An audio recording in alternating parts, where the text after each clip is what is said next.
आज हम मौजूद हैं खास मुद्दे पे चर्चा करने के लिए। मुद्दा हमारा ये है कि आज संसार में बहुत सारे धर्मगुरु हैं और इन धर्मगुरुओं के बीच में हमने एक असली संत की पहचान करनी है। असली व नकली संत की पहचान, ये हमारा खास मुद्दा है। आप देखते होंगे डेली की सोशल मीडिया पर या चैनलों पर एक नया बाबा, नया संत, नए भगवान, नए ज्ञान के साथ कहीं ना कहीं कुछ ना कुछ बताते हुए नजर आ जाते हैं। जितने संत उतने भगवान और जितने महंत उतना ज्ञान। ऐसा ना जाने अनेकों संतों की बाढ़ सी आ गई है और इसी बाढ़ में कई बाबा लाल चटनी खाने से लाभ बताते हैं तो कोई बाबा लहसुन प्याज खाने को मना करवाते हैं। कोई बाबा अपने सत्संगों में ताली पिटवाता है, डांस करवाता है, तो कोई बाबा अपने प्रवचनों में ताली पिटवाता है। अनेकों संतों की इस बाढ़ में हम निकले हैं एक असली संत की पहचान करने। तो देखते हैं कि क्या ये हमारे मेहमान हमें उस नतीजे तक पहुंचा पाएंगे जिससे हम असली व नकली संत की पहचान कर सकें। तो आइए बिना समय गंवाए इस चर्चा की शुरुआत करते हैं। तो चर्चा की शुरुआत करने से पहले सबसे पहले जो हमारे मेहमान खड़े हैं उनसे उनका थोड़ा परिचय करवा देते हैं। प्रदीप जी हैं जो कि संत रामपाल जी महाराज जी के शिष्य हैं, और पुरुषोत्तम दास हैं, सतलोक आश्रम मैनेजमेंट के सदस्य हैं। पंडित सुभाष जी हैं और रमेश जी हैं जो धन धन सतगुरु से जुड़े हुए हैं लगभग कई वर्षों से। तो ये हमारे खास मेहमान हैं। जनता भी है हमारे साथ और इसमें भी अलग अलग धर्मगुरुओं के शिष्य हैं और इनके कुछ जवाब रहेंगे, कुछ उत्तर भी रहेंगे, आपस में डिस्कस करेंगे जिससे हम ये निर्णय ले सकें कि असली व नकली संत की पहचान क्या है। क्योंकि कबीर जी ने भी कहा है कि संत ना होते संसार में तो जल मरता संसार, यानी कि कहीं ना कहीं एक संत जरूर है इस पूरी पृथ्वी में जिससे इस पृथ्वी का संतुलन बना रहता है। तो आइए चर्चा की शुरुआत करते हैं और जानते हैं कि असली संत वर्तमान में कौन है। सबसे पहला प्रश्न किसका रहेगा? कोई पूछना चाहेगा? जी बताइए, क्या नाम है आपका? अर्षा है मेरा नाम। बताइए क्या क्या प्रश्न है? सर मैं धीरेन्द्र शास्त्री जी को फॉलो करती हूँ। क्यों करते हो आप? सर वो मन की बात बता देते हैं और मेरे लिए तो वो ही एक संत है। और जैसे हम उनके पास जाते हैं वो हमारे जो मन में जो भी बात होती है उसके बारे में बता देते हैं। जिस भी उपलक्ष्य में जाते हैं वो हमारे अंदर की बात बता देते हैं। यानी बस मन की बात पकड़ लेने से आपने उनको पूर्ण संत मान रखा है? सर वो एक कथावाचक भी, अच्छे प्रवाचक भी हैं और अच्छी अच्छी कथाएं भी बताते हैं और अच्छी अच्छी कथाएं बताते हैं। प्रदीप जी, संत जो इन्होंने बताया अर्षा जी ने कि मैं धीरेन्द्र शास्त्री जी को पूरा संत मानती हूं क्योंकि वो मन की बात पकड़ लेते हैं, तो बताइए जरा जवाब दीजिए, क्या वो पूर्ण संत हैं? सबसे पहले तो मैं अपने गुरुदेव जी को प्रणाम करता हूं जिन्होंने आज हमें ये डिबेट या ज्ञान चर्चा का अवसर प्रदान किया, जिनकी दया से हम जनता के सवालों का जवाब दे पाएंगे। अब इस बहन जी ने सवाल किया कि धीरेन्द्र शास्त्री जी को मैं पूर्ण संत मानती हूं कि वो मन की बात बता देते हैं। इनको मैं बताना चाहता हूं कि केवल मन की बात बताने मात्र से कोई पूर्ण संत सिद्ध नहीं हो जाता। कुछ सिद्धियां होती हैं, जैसे 24 तरह की सिद्धि होती हैं, उनमें एक मन की वृत्ति बताना भी सिद्धि होती है। एक सिद्धि जल पैर न लाई, एक सिद्धि आकाश से उड़ जाई, एक सिद्धि खावे न पीवे, एक सिद्धि मनवृत्ति बतावे। इस तरह की 24 तरह की ये सिद्धियां होती हैं। और मन की बात तो एक सुहानी शाह नाम की माइंड रीडर है, वो भी पकड़ लेती है। वो कोई संत भी नहीं है, कथावाचक भी नहीं है। मन की बात बताना कोई बड़ी उपलब्धि नहीं है। तो उसके पास क्या कोई सिद्धि है? जी, पिछली भक्ति की कमाई से कुछ सिद्धि इकट्ठी हो जाती है। और आजकल तो साइंस ने भी इतनी सिद्धियां कर ली हैं, एक लाई डिटेक्टर मशीन का इजाद कर ली है, उसमें भी किसी इंसान को डाल देते हैं ना तो वो अपने आप ही सच बोलना शुरू कर देता है, यानी मन की बात बताना शुरू कर देता है। धीरेन्द्र शास्त्री जी कोई ज्यादा काम नहीं कर रहे, एक मशीन से ज्यादा उनकी कोई उपलब्धि नहीं है। जी जी बताइए पंडित जी, कुछ कहना चाह रहे हैं सुभाष जी? हाँ जी बोलिए। जिंदा इंसान को भगवान बता रहे हैं। अच्छा प्रदीप जी, ये तो बिल्कुल बात सही है कि हमारे तो हिंदू धर्म में बहुत सारे भगवान हैं, लेकिन आज कोई भी बाबा नया लॉन्च होता है, यानी कि कोई भी बाबा बनता है, संत आता है बनकर, प्रवचन देता है और खुद को भगवान सिद्ध कर बैठता है। पंडित जी कह रहे हैं जिंदा इंसान भगवान कैसे? पंडित जी को शायद जानकारी नहीं होगी, जिन भी देवी देवताओं का पूज रहे हो वो मुर्दे हैं क्या? वो भी तो जीवित ही होंगे। ब्रह्मा विष्णु महेश जिनकी पूजा कर रहे हैं, पंडित जी ने कोई गुरु भी बनाया होगा, उनकी भी आप आराधना करते होंगे, तो वो मुर्दे थोड़ी हैं। और रही बात जिंदा इंसान को भगवान क्यों मान रहे हैं, संत रामपाल जी कभी नहीं कहते मैं भगवान हूँ। संत रामपाल जी ने किसी सत्संग में नहीं कहा कि मैं भगवान हूँ। संत रामपाल जी तो अपने आप को दास और एक संत बताते हैं। और जो शिष्य होते हैं उनका कर्तव्य होता है कि अपने गुरु को भगवान का दर्जा देना। तो ये कबीर साहब की वाणी भी है, गुरु गोविंद दोनों खड़े काके लागू पाए, बलिहारी गुरु आपने जिन गोविंद दिया मिलाए। तो अगर गुरु को भगवान का दर्जा देंगे जभी तो आध्यात्मिक मार्ग में हमारा मोक्ष होगा। जी, और किसी का सवाल प्रश्न है? किसी का प्रश्न? जी बोलिए। नमस्कार सर। जी बताइए, क्या नाम है? शीतल। जी बताइए।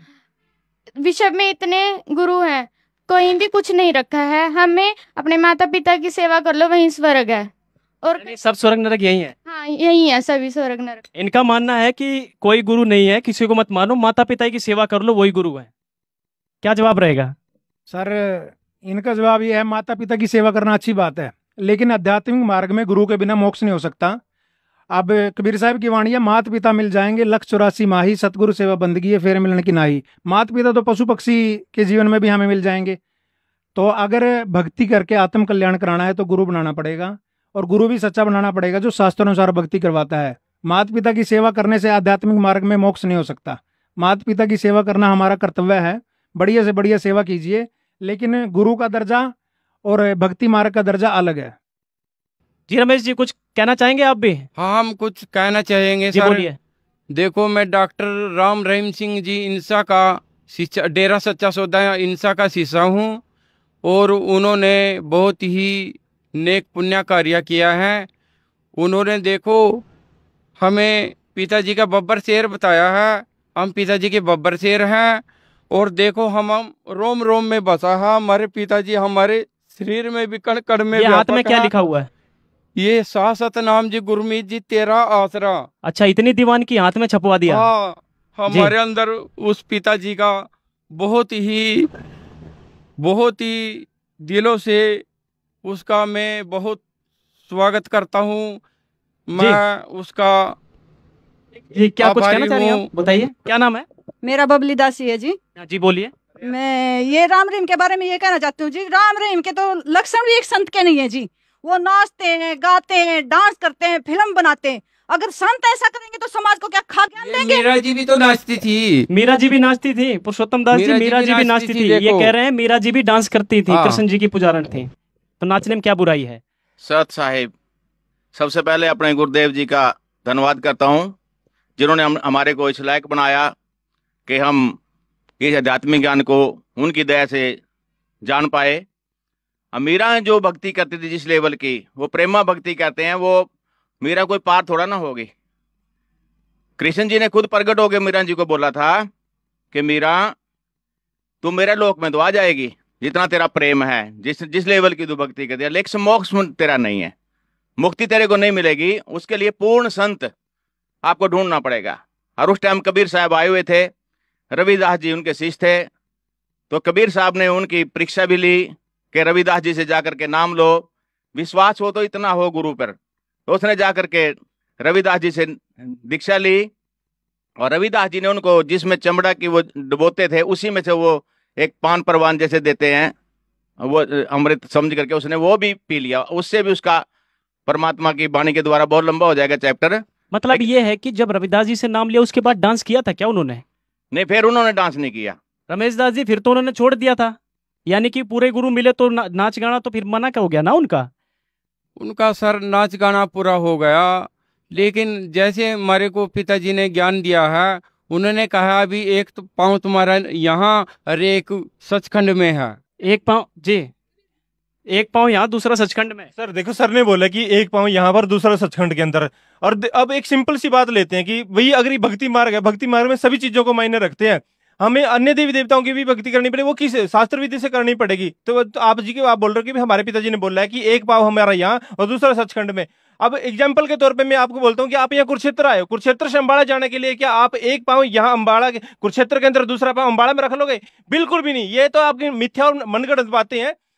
सबसे पहले तो आपको वो रोड मैप देखना पड़ेगा, जिस रोड मैप पर जो जो बीच में टोल प्लाजा होंगे उनका भी आपने टोल टैक्स देना पड़ेगा, जाना पड़ेगा। और भक्ति मार्ग में जो हमारे ये देवी देवता हैं, इनके भक्ति करनी पड़ेगी, इनके जाप करने पड़ेंगे, और ये जाप करते हुए हम सचखंड जा सकते हैं। ऐसे नहीं सचखंड जा सकते कि आपने तो बाईपास से निकल जा रहे हो, ऐसे नहीं निकल सकते। और क्या जाप देते हैं आपके गुरुजी? हमारे पिताजी ने कितने मंत्र का जाप देते हैं? हमारे पिताजी 3 मंत्र का जाप 3 देते मंत्र हैं। का जाप देते हैं। ये कह रहे हैं कि जितने टोल प्लाजा है सारे देने पड़े। संत रामपाल जी महाराज क्या सबका टोल प्लाजा करते हुए ऊपर ले जाते हैं सचखंड में, पुरुषोत्तम दास जी? नहीं, भक्ति का मार्ग कोई और है, इनको कह भी नहीं पता भक्ति के बारे। और ये संत हैं जो पहला यही सब समझ में आ जाएगा आपको। ये जो संत हैं इस लेवल के, जो फिल्में बनाना, डांस गाने करने और ऐसी ऐसी बातें करनी जिससे ये भी ना लगे कि ये संत भी है कि नहीं, तो उसमें सारा इसमें आ जाएगा। एक बार कबीर परमात्मा काल भगवान से वार्ता कर रहे हैं कि तू भाई मेरे बच्चों को बहकाता है, नकली संत भेज करके यहाँ नकली भक्ति कराता है, और सब के सब यहीं रह जाते हैं। वो 84 लाख योनियां भुगते हैं, मोक्ष किसी का होता नहीं, सतलोक कोई नहीं जा पाता, जिसको सचखंड भी कहते हैं। तो वहां पर परमात्मा की उसमें चर्चा में ये जो बातें होंगी इससे आपको समझ आ जाएगा। तो वहां पर काल भगवान बोलता है कि जी मैं यहाँ पर, मेरे को श्राप लगा हुआ है, तो मैं यहाँ पर 1 लाख मानो सूक्ष्म शरीर खाता हूं, तो वो कहां से मेरी उदर पूर्ति होगी? ये सभी चले जाएंगे। तो अब परमात्मा कहते हैं कि यहां पर जो सद्भक्ति करेगा, मेरी भक्ति करेगा, नियम में रह करके, वो ही पार होगा। बाकी तेरे जो भक्ति करते, तेरे जो पाले में है, वो तू उनके साथ जो भी कर, जो मेरे पाले में आ जाएंगे वो पार हो जाएंगे। तो काल भगवान कहता है कि जी मैं अब वचन लेता हूं आपसे कि आप 3 युगों में जीव थोड़े ले जाना, जब कलयुग आए चाहे जितने मर्जी ले जाना। तो वो कहता है ठीक है जी। कबीर परमात्मा ने कहा ठीक है, मैं कलयुग में ले जाऊंगा। परमात्मा को पता था इसकी सारी कहानी का कि ये भक्तिहीन बना देगा सबको, दुराचारी, मांसाहारी, शराब पीना, जितने व्यसन करना, सब उसमें लिप्त हो जाएंगे। तो परमात्मा को यही पता भी दुखी होंगे तब ये मेरी शरण में आएंगे। अब दुख पा रहे हैं तो संत रामपाल जी की शरण में ही वही लोग आ रहे हैं जो बहुत दुख पा रहे हैं। तो काल फिर क्या कहता है जी, मैं अब 12 पंथ चला दूंगा, जो आपकी भक्ति करते दिखेंगे, आपकी बाणी लेंगे और आपसे, जैसे गुरु ग्रंथ साहब है, सिखों का जो सिख भाई है उनको, उसमें 50% कबीर परमात्मा की बाणी है, और भी अन्य जितने पंथ है, कबीर साहब की बाणी के बिना कोई भी धर्म नहीं है। तो वहां पर वो बोलते हैं, कहता है काल कहता है कि मैं 12 पंथ करूं, मैं साजा नाम तेरा ले करे वाजा, 12 पंथ से नाम जो ले और मेरे मुख में आन समोई। वो 12 पंथों से नाम भी लेंगे, वो दिखेंगे भी गुरु, वो बड़े बड़े संप्रदाय जुड़ जाएंगे, जैसे किसी के 2 करोड़ शिष्य हैं, किसी के 4 करोड़ शिष्य हैं, और कबीर पंथ के भी 20 करोड़ कबीर साहब को मानने वाले हैं इस देश में। सबसे बड़ा संप्रदाय कबीर पंथियों का है, लेकिन ज्ञान उन पे भी पूरा नहीं है। अब ये सुनियोजित समय है, पढ़ा लिखा समाज है, वेद किताब झूठे नहीं भाई, झूठे हैं जो समझे नहीं। अब सब अपना पढ़ेंगे वेदों को, शास्त्रों को, और इस ज्ञान पे लगेंगे। अब उसमें कहता है 12 पंथ करूं मैं साजा, नाम तेरा ले करे आवाजा, 12 पंथ से नाम जो ले मेरे मुख में आन सुनमोई, और अनेक पंथ चलाऊं, ऐसा भ्रमित ज्ञान फुलाऊं, सबको भ्रमित कर दूंगा मैं। कहता मैं दृढ़ फंदा रची बनाई, जा में जीव रहे उलझाई। पर कहता है पहले, उससे पहले कहता है प्रथम दूत मम प्रगटे जाई।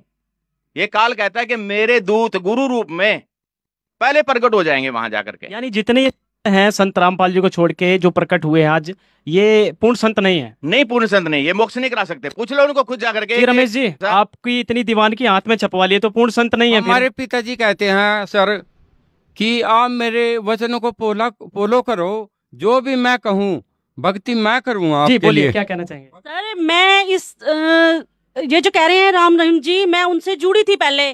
तो वहां पर क्या होता है कि जो एक आम होता है, एक जो फल फ्रूट है उनकी कीमतें होती है, और एक आम मैंने 1000 रुपए में खरीदा था। सिर्फ जो आम 2 रुपए का मिल जाता है वो मैंने 1000 रुपए में खरीदा था। आप कुछ कहना चाहेंगे? 1000 रुपए में? मैं कहना चाहती हूँ, मैंने भी वहाँ से 1.5 आलू खरीदा 1600 रुपए का। 1600 का? आपने भी कुछ खरीदा था क्या? जी बताइए, वहीं खड़ी रहिए, बताइए।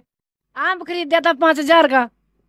5000, 1600, मिर्ची भी बेच रहे हैं। ये संत कैसे?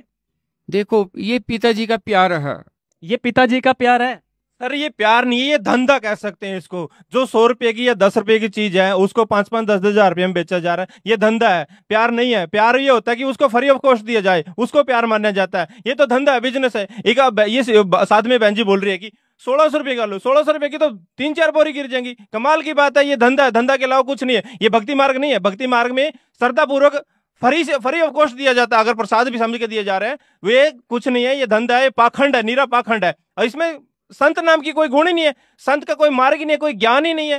क्योंकि कई बार जब हम डिबेट वगैरह में देखते हैं, इनके संत सिरसा वाले की शिष्यों की डिबेट सुनते हैं, तो उनके अंदर ज्ञान नाम की कोई चीज नहीं है, भक्ति की कोई मर्यादा नहीं है। ज्ञान नाम की चीज नहीं है, रमेश जी बोल रहे हैं। ये पिताजी का प्रसाद है। प्रसाद तो फिर की कोई 1600 कीमत रुपए का नहीं प्रसाद, होती। इतना महंगा सर, प्रसाद। पिताजी की संत रामपाल जी प्रसाद के की कोई शिष्य खड़े कीमत हैं। नहीं बताइए है। पुरुषोत्तम दास जी, यहाँ पर जो आप लोग भंडारा करते हैं, पूरे विश्व को निमंत्रण करते हैं, कितने रुपए की पर्चियां काटते हैं? कोई पर्ची आज तक यहाँ नहीं कटी, कोई पर्ची नहीं कटती। कभी कोई पर्ची नहीं कटी आज इधर तो तक। 1600 और का यहाँ एक पे आलू मिलता है। देसी घी का भंडारा, और पे हम इस पे टिप्पणी नहीं करेंगे, आप वहाँ का पूछ लेना वहाँ पे क्या भंडारा होता है, कैसे भंडारा ठीक दिया है। जाता है। सर और किसी का जवाब, किसी का प्रश्न हो, कोई जवाब देना चाहते जी, बताइए।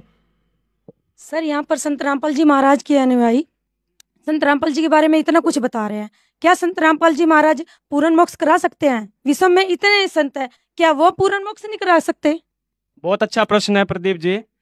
बहुत सारे धर्म गुरु हैं, क्या इन्होंने ही पूर्ण मोक्ष कराने का एक गुरु हैं कि भाई हम ही पूर्ण मोक्ष कराएंगे बाकी नहीं कराएंगे? सर ऐसा है, पूर्ण मोक्ष कराने के लिए हमें भक्ति करने की जरूरत होती है। आज के समय में ज़्यादातर संत भक्ति नहीं करवा रहे। जैसे अभी धन सतगुरु का जिक्र चल रहा था, नाच गाना, आलू बेच देने, मिर्च बेच देनी। आजकल ज़्यादा कोई चटनी खिला रहा है, कोई मन की बात बता रहा है, भक्ति मार्ग से विचलित हो चुके हैं। और दूसरा मैं इसका बताना चाहता हूँ कि संत रामपाल जी गारंटी देते हैं पूर्ण मोक्ष कराने की, वो शास्त्रों के अनुसार भक्ति करा रहे हैं इसलिए देते हैं।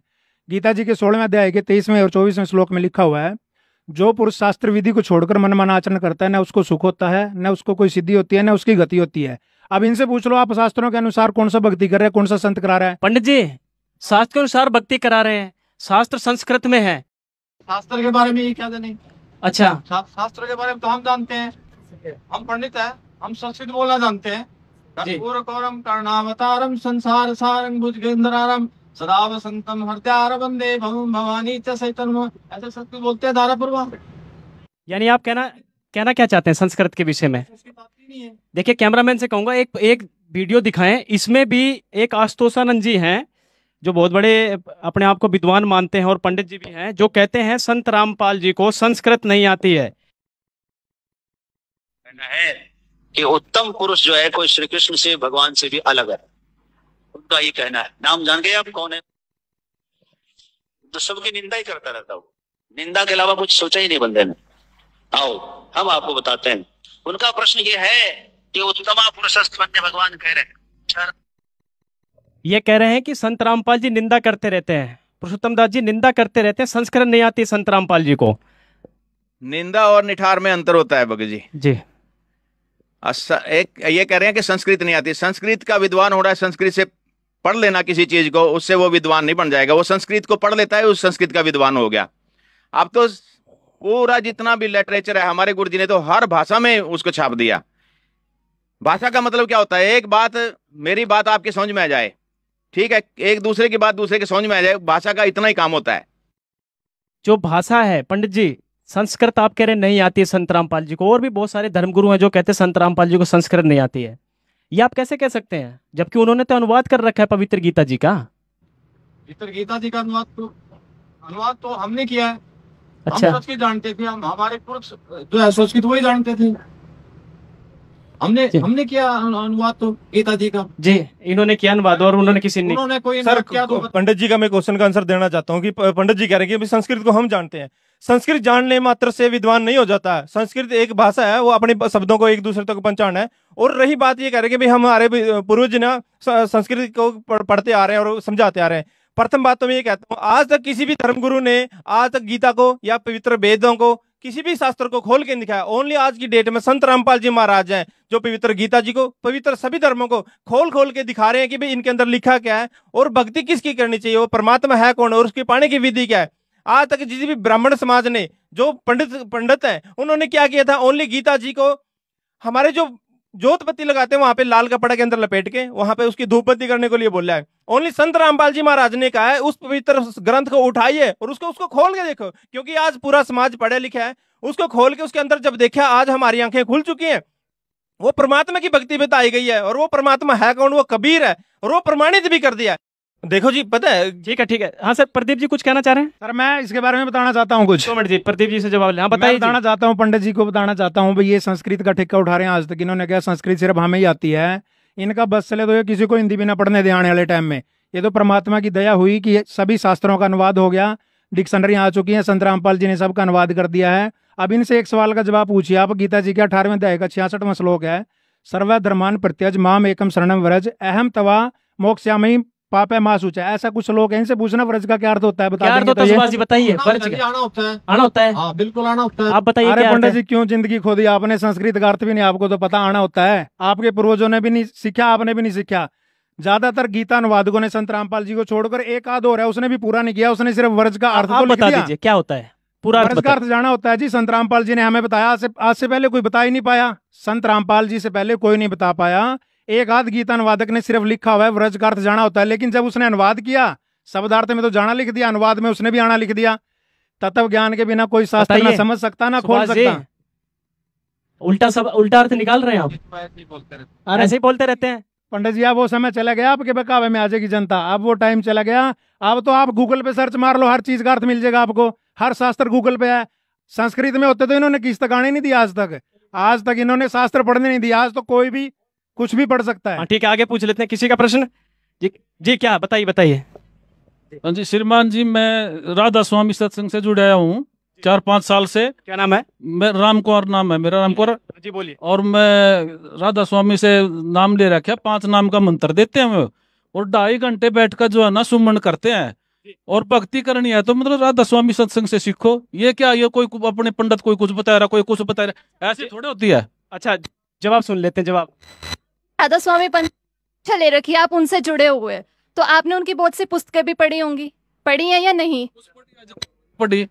उनकी पुस्तक आपने पढ़ी होगी, तो एक जीवन चरित्र स्वामी जी महाराज जी के नाम से उनकी पुस्तक है। उसके पेज नंबर 80 पे आप अगर देखोगे तो वहां लिखा है कि जो शिवदयाल जी थे, जो धार्मिक इनके गुरु थे आपके, उनकी मृत्यु के बाद वो अपनी ही शिष्या बुक्की में आकर बोल रहे हैं, भूत की तरह वो प्रवेश करके बोल रहे हैं, अपने अन्य अनुयायियों का शंकाओं का समाधान कर रहे हैं। तो इसका मतलब उनका तो मोक्ष हुआ नहीं। उन्होंने जो भक्ति की 5 नाम का जो जाप किया उससे तो उनका मोक्ष हुआ नहीं, वो तो भूत बन के उसमें बैठे हुए हैं।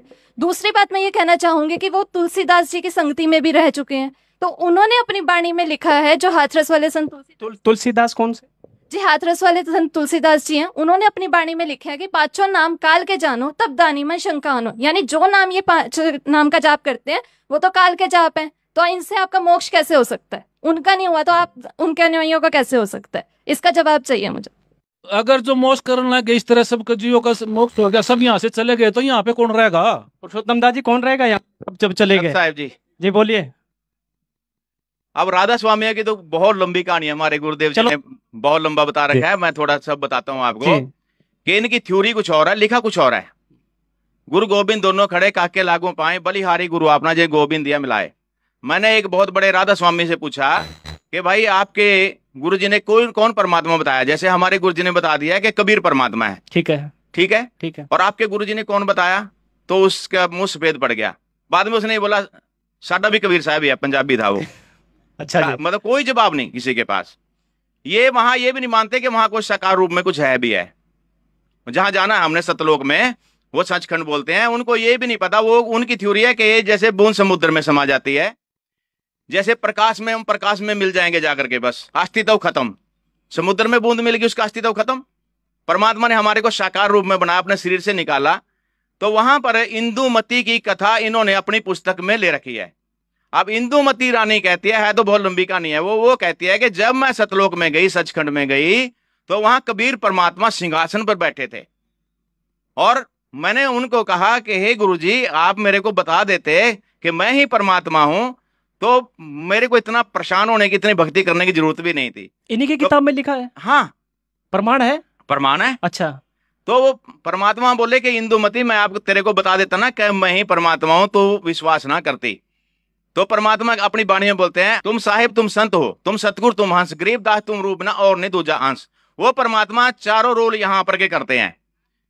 तो ये जो संत हैं, झूठे गुरु अमर गए हो गए भूत मसान, सतगुरु पुरुष कबीर हैं चारों युग परवान। परमात्मा ने तो यहाँ तक बोला है, झूठे गुरु का लित्र मारो, घर से काट घसीटो, उसको पीटे पाम लगे, उसको निश्चय पीटो। पीटो मतलब ज्ञान से पीटो उसको, ज्ञान से भी। गुरुजी आप हमारे को कहाँ लेके जाओगे? अच्छा जी। हाँ, ज्ञान से पीटो। क्या वो गुरुजी पे जवाब नहीं आता? हमारे 4 गुरु बदले हैं। 2.5 घंटे सुबह बैठना, 2.5 घंटे शाम को बैठना, ये कहाँ तक सही है कि बैठना चाहिए क्या? ये तो जी आप ये बैठ ही नहीं सकता कोई। किसान बैठ नहीं सकता, मजदूर बैठ नहीं सकता, दुकानदार तो बेचारा पहले बैठे बैठे थक गया, वहां पे पूरा दिन बैठा है। सर भक्ति तो बैठ के ही होती है ना, बैठ के एकांत स्थान पे बैठिए, मन अच्छी तरह लगेगा। फिर संत रामपाल जी मतलब कैसे हमारे भक्ति करवाते हैं? कहते हैं नाम खाते नाम पीते, नाम से तिलागवे, नाम खाते नाम पीते नाम सोते जागवे। जी आगे। मतलब गुरुजी हमारे गुरुजी बताते हैं कि नाम जाप करना है, शास्त्रों में भी प्रमाण है कि आप चलते फिरते उठते बैठते जब मर्जी नाम का जाप कर सकते हो, और श्वासों से सिमरण करना होता है, बैठने से कोई सिमरण नहीं करना होता। आपसे सारा दिन बैठ रहे हो 2.5 घंटे की छोटे से 2.5 साल बैठे रहो, कुछ हासिल थोड़ी होगा उससे। यानी नाम का जाप चलते फिरते काम करते करते भी कर जी, सकते हो। श्वासों से सिमरण है। आप 2 मिनट के लिए भी अगर आप किसी से बात नहीं कर रहे तो उसमें भी आप मंत्र जाप कर सकते हो। जी अगला कोई प्रश्न? जी बोलिए। सर जी देखिए, मैं, क्या नाम है? मेरा नाम सीमा है। मैं अभी 17 साल से धन सतगुरु से जुड़ी हुई हूँ। तो हमारे गुरु जी मतलब 3 मंत्र का जाप बताते हैं वो, और देवी देवताओं के तो मंत्र वो देते ही नहीं, और हमारे गुरु जी 10वें द्वार पे पहुंचा देते हैं हमको। सर आपके गुरुजी भी तो सुना है मैंने 3 बार मंत्र देते हैं, 3 बार। तो इनके गुरुजी भी दंदन सत, देखो वही बात फिर उठ गई कि दंदन सतगुरु भी 3 बार मंत्र देते हैं, 3 नाम देते हैं, आपके देते हैं 3 बार में देते हो, 3 नाम एक ही बार में देते हैं, बस आगे कुछ नहीं, ना वो खंड होता है ना। मैं इनका थोड़ा सा बताना चाहता हूँ। हमारे गुरुजी जो 3 मंत्र देते हैं वो गीता जी में प्रमाण है, जैसे ओम तत्सत 3 मंत्र का जाप होता है भक्ति मार्ग के लिए। ओम तो सीधा है, इसका तो सबको पता है। तत्व और सत जो गुप्त है वो हमारे गुरुजी बताते हैं, वो तत्वदर्शी संत बता सकता है। और जो धन सतगुरु वाले 3 मंत्र देते हैं, इनकी एक पुस्तक है, उसमें लिखा हुआ है, गुरमीत जी की लिखी हुई है। वो गुरमीत जी लिखते हैं कि सतनाम के बिना जीव की मुक्ति नहीं हो सकती। और आगे वो उसी में एक लाइन के बाद लिखते हैं कि ओम मंत्र के बिना सतनाम नहीं हो सकता। यानी उन्होंने भी उसमें कोड किया हुआ है कि ओम मंत्र के बिना सतनाम नहीं हो सकता और सतनाम के बिना जीव की मुक्ति नहीं हो सकती। तो इस बहन जी से पूछना कि भी ओम का जाप किया या उन्होंने दिया है? क्या दिया है ओम का जाप? ओम का जाप दिया क्या? जो ओम का जाप नहीं है उसमें, फिर वो इसलिए परमात्मा के सीधे मंत्र है उसमें, ओम का कोई जाप नहीं देते वो। गुरमीत जी की थ्योरी अलग है, प्रैक्टिकल अलग है। वो खुद किताब में लिख रहे हैं ओम के बिना मुक्ति नहीं हो सकती सतनाम के बिना, और ओम जाप के बिना सतनाम नहीं हो सकता। यानी आपको तो फिर उन्होंने मिट्टी गोली दे दी। गुरमीत राम रहीम जी के गुरु कौन थे? उनके साथ मस्ताना जी थे। उनके कौन थे? उनके साथ सावण सिंह जी थे। उनके कौन थे? उनके आगे हमको पता नहीं है। किसी को पता है उनके आगे कौन थे? जी बताइए, आप ही बता दीजिए पुरुषोत्तम दास। सर आप कैसे कहते हो कि हमारा नाम खंड नहीं होता? खंड तो हमारा भी नाम होता है। अरे आपका नाम ही नहीं खंड क्या होगा? नाम ही नहीं है, वो मंत्री नहीं आप कर रहे हो। हमारे पिताजी कहते हैं भी कान पकड़ के दंड सतगुरु बोलो, माफी मिल जाएगी। ऐसे माफी नहीं। सुनो, 500 का नोट मान लो सरकार ने बना दिया और आप चिल्ड्रन बैंक वाला नोट जेब में पा रहे हो, कह रहे हो मेरा नोट असली। ऐसे कैसे हो जाएगा? जब ओम मंत्र के बिना मुक्ति नहीं हो सकती सतनाम के बिना, आपका तो पहले ही खंड है, वो नाम ही नहीं आपके पास। तो भगत जी हमसे कान पकड़वाए के धन सतगुरु करवाते हैं। कान छोड़ो आप, तो जब पूरा शरीर पकड़ लो कुछ लाभ नहीं मिलना आपको। वो जो प्रश्न था गुरु प्रणाली, जो बात चल रही थी कि सावण सिंह के बाद वो अटक गई, कि सावण सिंह के बाद मुझे नहीं पता, आप कुछ कहना चाह रहे हैं पुरुषोत्तम दास जी? ये राधा स्वामी पंथ जो है, इनके जो चलाने वाले हैं उनका नाम शिवदयाल जी महाराज था जी, और वो हठ योग करते थे जी। अपने आप उन्होंने अपनी थ्योरी से ही ये पंथ चलाया। और राधा स्वामी जो पंथ है, दादू जी की एक बानी है, दादू धारा आगम की सतगुरु दही मिलाए, उल्ट ताई सुमन के स्वामी संग मिल जाए। तो उन्होंने इसके ऊपर वो राधा जो था प्यार से जो उनके जो ये पत्नी जो थी उनका नाम प्यार से वो राधा बोलते थे, शिवदयाल जी। और उनका जो पति था तो उसको वो स्वामी जी बोलते थे। वहीं से पर राधा स्वामी ये पंथ बना दिया। ये राधा स्वामी और इसका कोई उचित है नहीं। इसके अलावा इनके कोई गुरु थे आपके? उनके मतलब शिवदयाल जी महाराज का कोई गुरु नहीं था। जैसे हमारी गुरु प्रणाली है, अच्छा, कबीर ये परमात्मा जैसे राधा स्वामी पंथ चल रहा है और कह रहे हैं दंदन सतगुरु भी वहीं से निकला है, तो वहां से और भी पंथ निकले क्या राधा स्वामी? बहुत पंथ है, 10-12 बन रही है। कौन कौन से कुछ नाम बता पाएंगे? जैसे एक तो दंदन सतगुरु हो गए, और ये ठाकुर जी वाला, कृपाल जी वाला, धनोद वाला, ये गंगवा वाला, इनके तो 36 हो रहे हैं जी। आने वाले टाइम में और ब्रांचा खुल जाएंगी इनकी। नाम नहीं है इनके पास, इनके तो घर घर में अब डेरे खुल जाएंगे थोड़े दिनों बाद। ये एक के कुएं का पानी सारा ये। जी बोलिए। पंथ वाले अपनी ही पुस्तकों में गुरु नानक देव जी की वाणी का सहारा लेते हैं। उन्होंने अपनी ही पुस्तक में गुरु नानक देव जी की वाणी से ये सिद्ध किया कि पूर्ण गुरु कौन हो सकता है। उन्होंने कहा है गुरु नानक देव जी की वाणी में कि पूरा गुरु सोई कहावे जो 2 अक्षर का नाम बतावे, एक लखावे एक छुड़ावे ता प्राणी निज घर को जावे। तो ये तो 5 नाम का जाप देते या 3 नाम का जाप देते, तो पूर्ण गुरु कैसे हो सके? पूर्ण गुरु तो संत रामपाल जी महाराज जी है जो सतनाम का 2 अक्षर का नाम जाप देते हैं।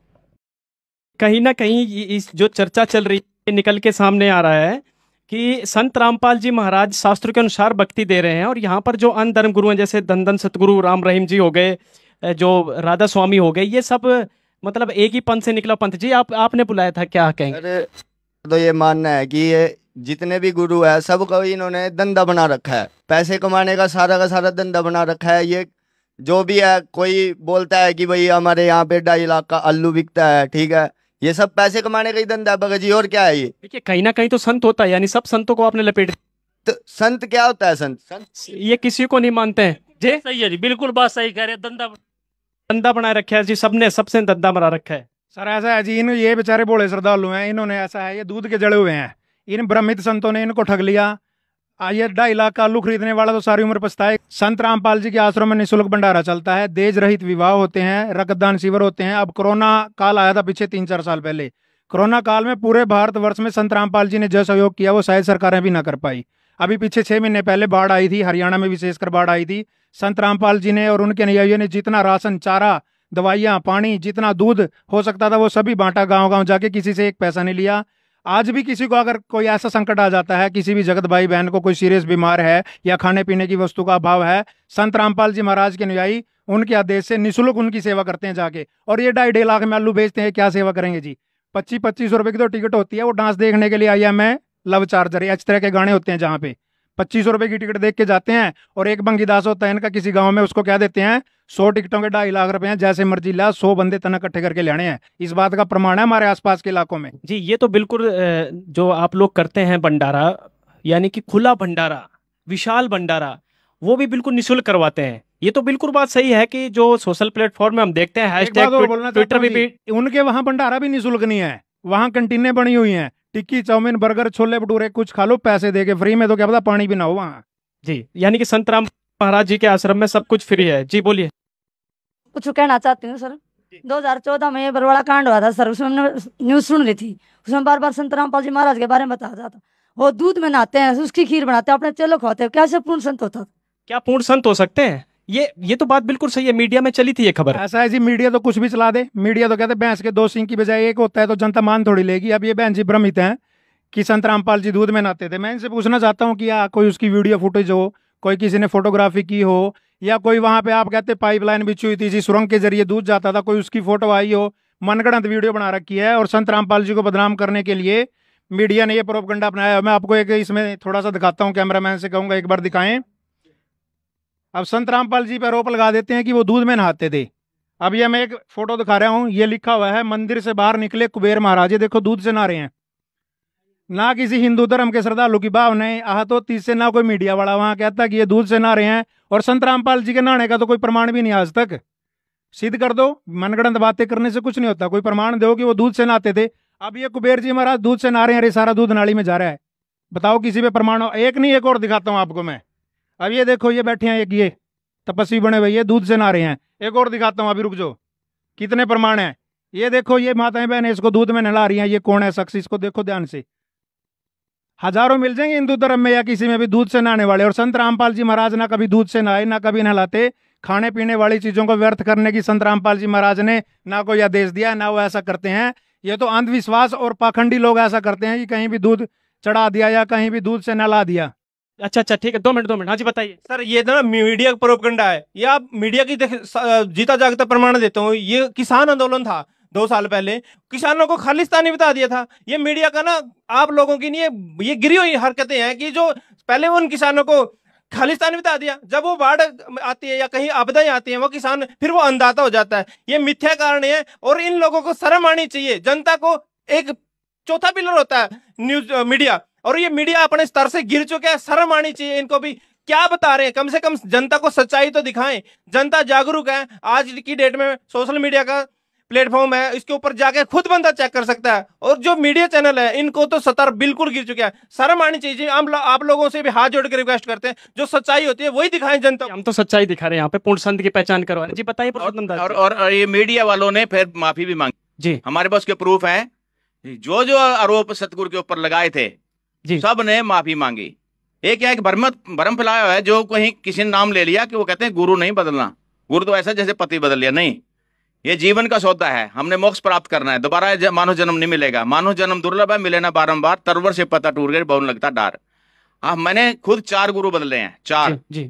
जब तक गुरु बदलो 10 पाचा, तब तक गुरु मिले ना साचा। अब ये काल की जो जितना भी काल बली की जेल है, ये 3 लोग पिंजरा भय, पुण्य पाप 2 जाल, सभी जीव भोजन भय, खाने वाला काल। एक पापी एक पुण्य आया, एक है सुम दलेल वे, बिना भजन कोई काम नहीं आया, सब है यम की जेल वे। हम काल बलि की जेल में हैं, यहाँ से ये काल नहीं चाहता कोई भी यहाँ से निकल जाए। इस काल भगवान को 1 लाख रोज मानो सूक्ष्म शरीर खाने पड़ते हैं। माया आदि निरंजन भाई अपने जामे आपे खाई। अगर ये 1 लाख इसको नहीं मिलेंगे तो इसकी उधर पूर्ति नहीं होती, तभी ये पैदा भी करवाता है। रजगुण ब्रह्मा, सतगुण विष्णु, तमगुण शिव जी।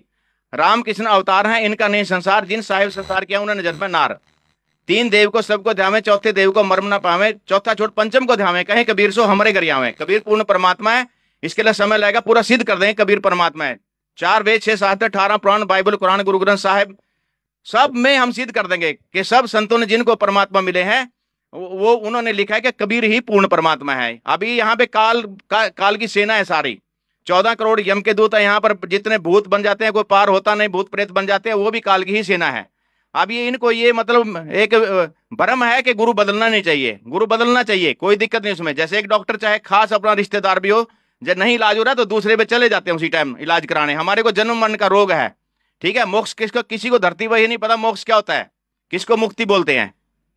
जी बोलिए जी, क्या कहना चाहेंगे?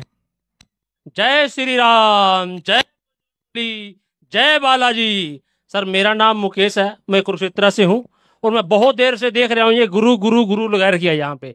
सर हम बालाजी के मानने वाले हैं और बालाजी ने हमारे ठाठ करके हैं। और कहा भी गया है कि पृथ्वी पे 4 सुख है। पहला सुख निरोगी काया, दूसरा सुख जेब में माया, तीसरा सुख सुलक्षणी, चौथा सुख बच्चे हो आज्ञाकारी। मेरे बालाजी ने मेरे सारे 4 सुख दे रखे हैं, तो मेरे को गुरु बनाने की क्या जरूरत है? पूछिए इनसे। सारे सुख तो इनके बालाजी जी दे रहे हैं, जवाब दीजिए। ऐसा है भाई साहब का सवाल है कि मेरे को सारे सुख बालाजी ने दे दिए, गुरु बनाने की क्या आवश्यकता है?